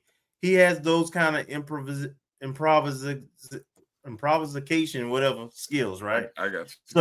So we're gonna have to have more than 1 or 2 guys around the ball, around him, even with that spy. I would not trust an entire game 1 spy to be able to bring him down 1-on-1 in open field. We've got to have those ends peel back or bend back and come back into the play. You want to box them in, but also your job ain't over then. Your job ain't over to the whistle blow, because that's the kind of talent you playing against at the QB position. Hey, that's what I'm saying, EA. This is a great opportunity for our defensive coordinator to turn up some new stuff. Again, maybe we've been just real vanilla, just like the offense. The offense has been vanilla to some degree. Maybe the defense has been vanilla, and now's the time to turn it loose. Let these guys go hunt. Let them go eat. Exactly. There's the word. Rush lane discipline. That's the key word today. I'm gonna have to use that one, Steve. I'm gonna use that one on the broadcast. rush lane discipline. There you go. All right. So there we go. Final thought here again. Want to just remind you, show you there's the Softball Foundation fundraiser. the Amber Fullwood Softball Foundation. Again, there's the QR code, so scan it real quick. You can give in one of the 4 categories there. Make your voice heard, make your money count. And yeah, $25 single, $50 double, $75 triple. Hit a grand slam for $150 and donate to our FAMU softball team.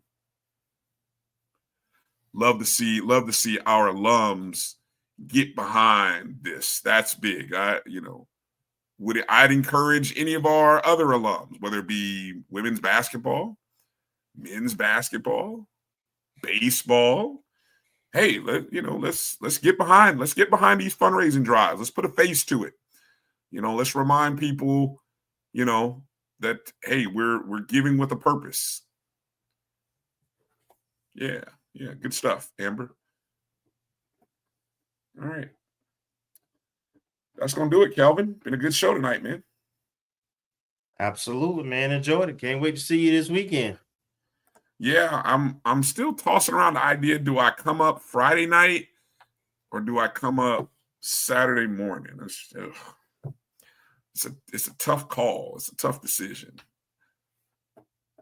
So I don't know. I'm still debating it. I guess I need to decide in the next 12 hours, really. I'm going to pray on it and see how I feel.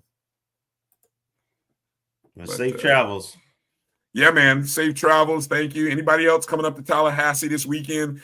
Safe travels to you, to any of the folks coming down from Alabama. Safe travels wherever you're traveling, Rattler Nation worldwide. Make sure you get to Tallahassee safely. Let's have a great weekend. Hall of Fame sports weekend. A lot of things going on.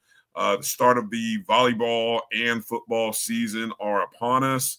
And it's a great weekend to be a Rattler and support. We are the #1 public HBCU in the country. The rain chances went down. The rain chances have gone up for Thursday and Friday, but they've gone down for Saturday, game day. It's down to around 20% from what I'm looking at, partly cloudy. So I don't anticipate by kickoff that being an issue. All right.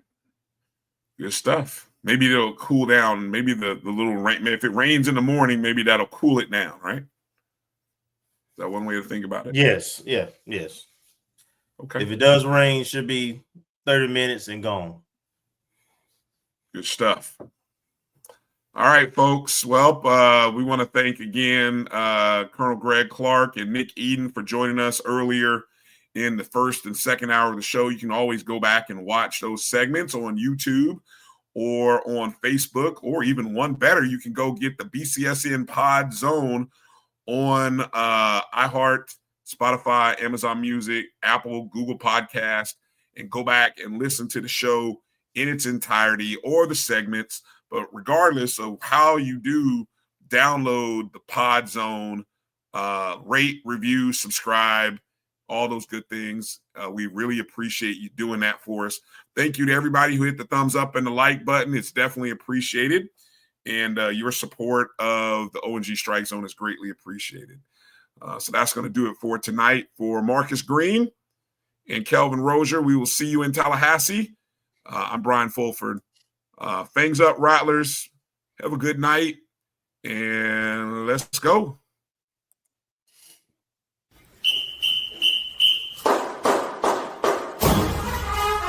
Oh.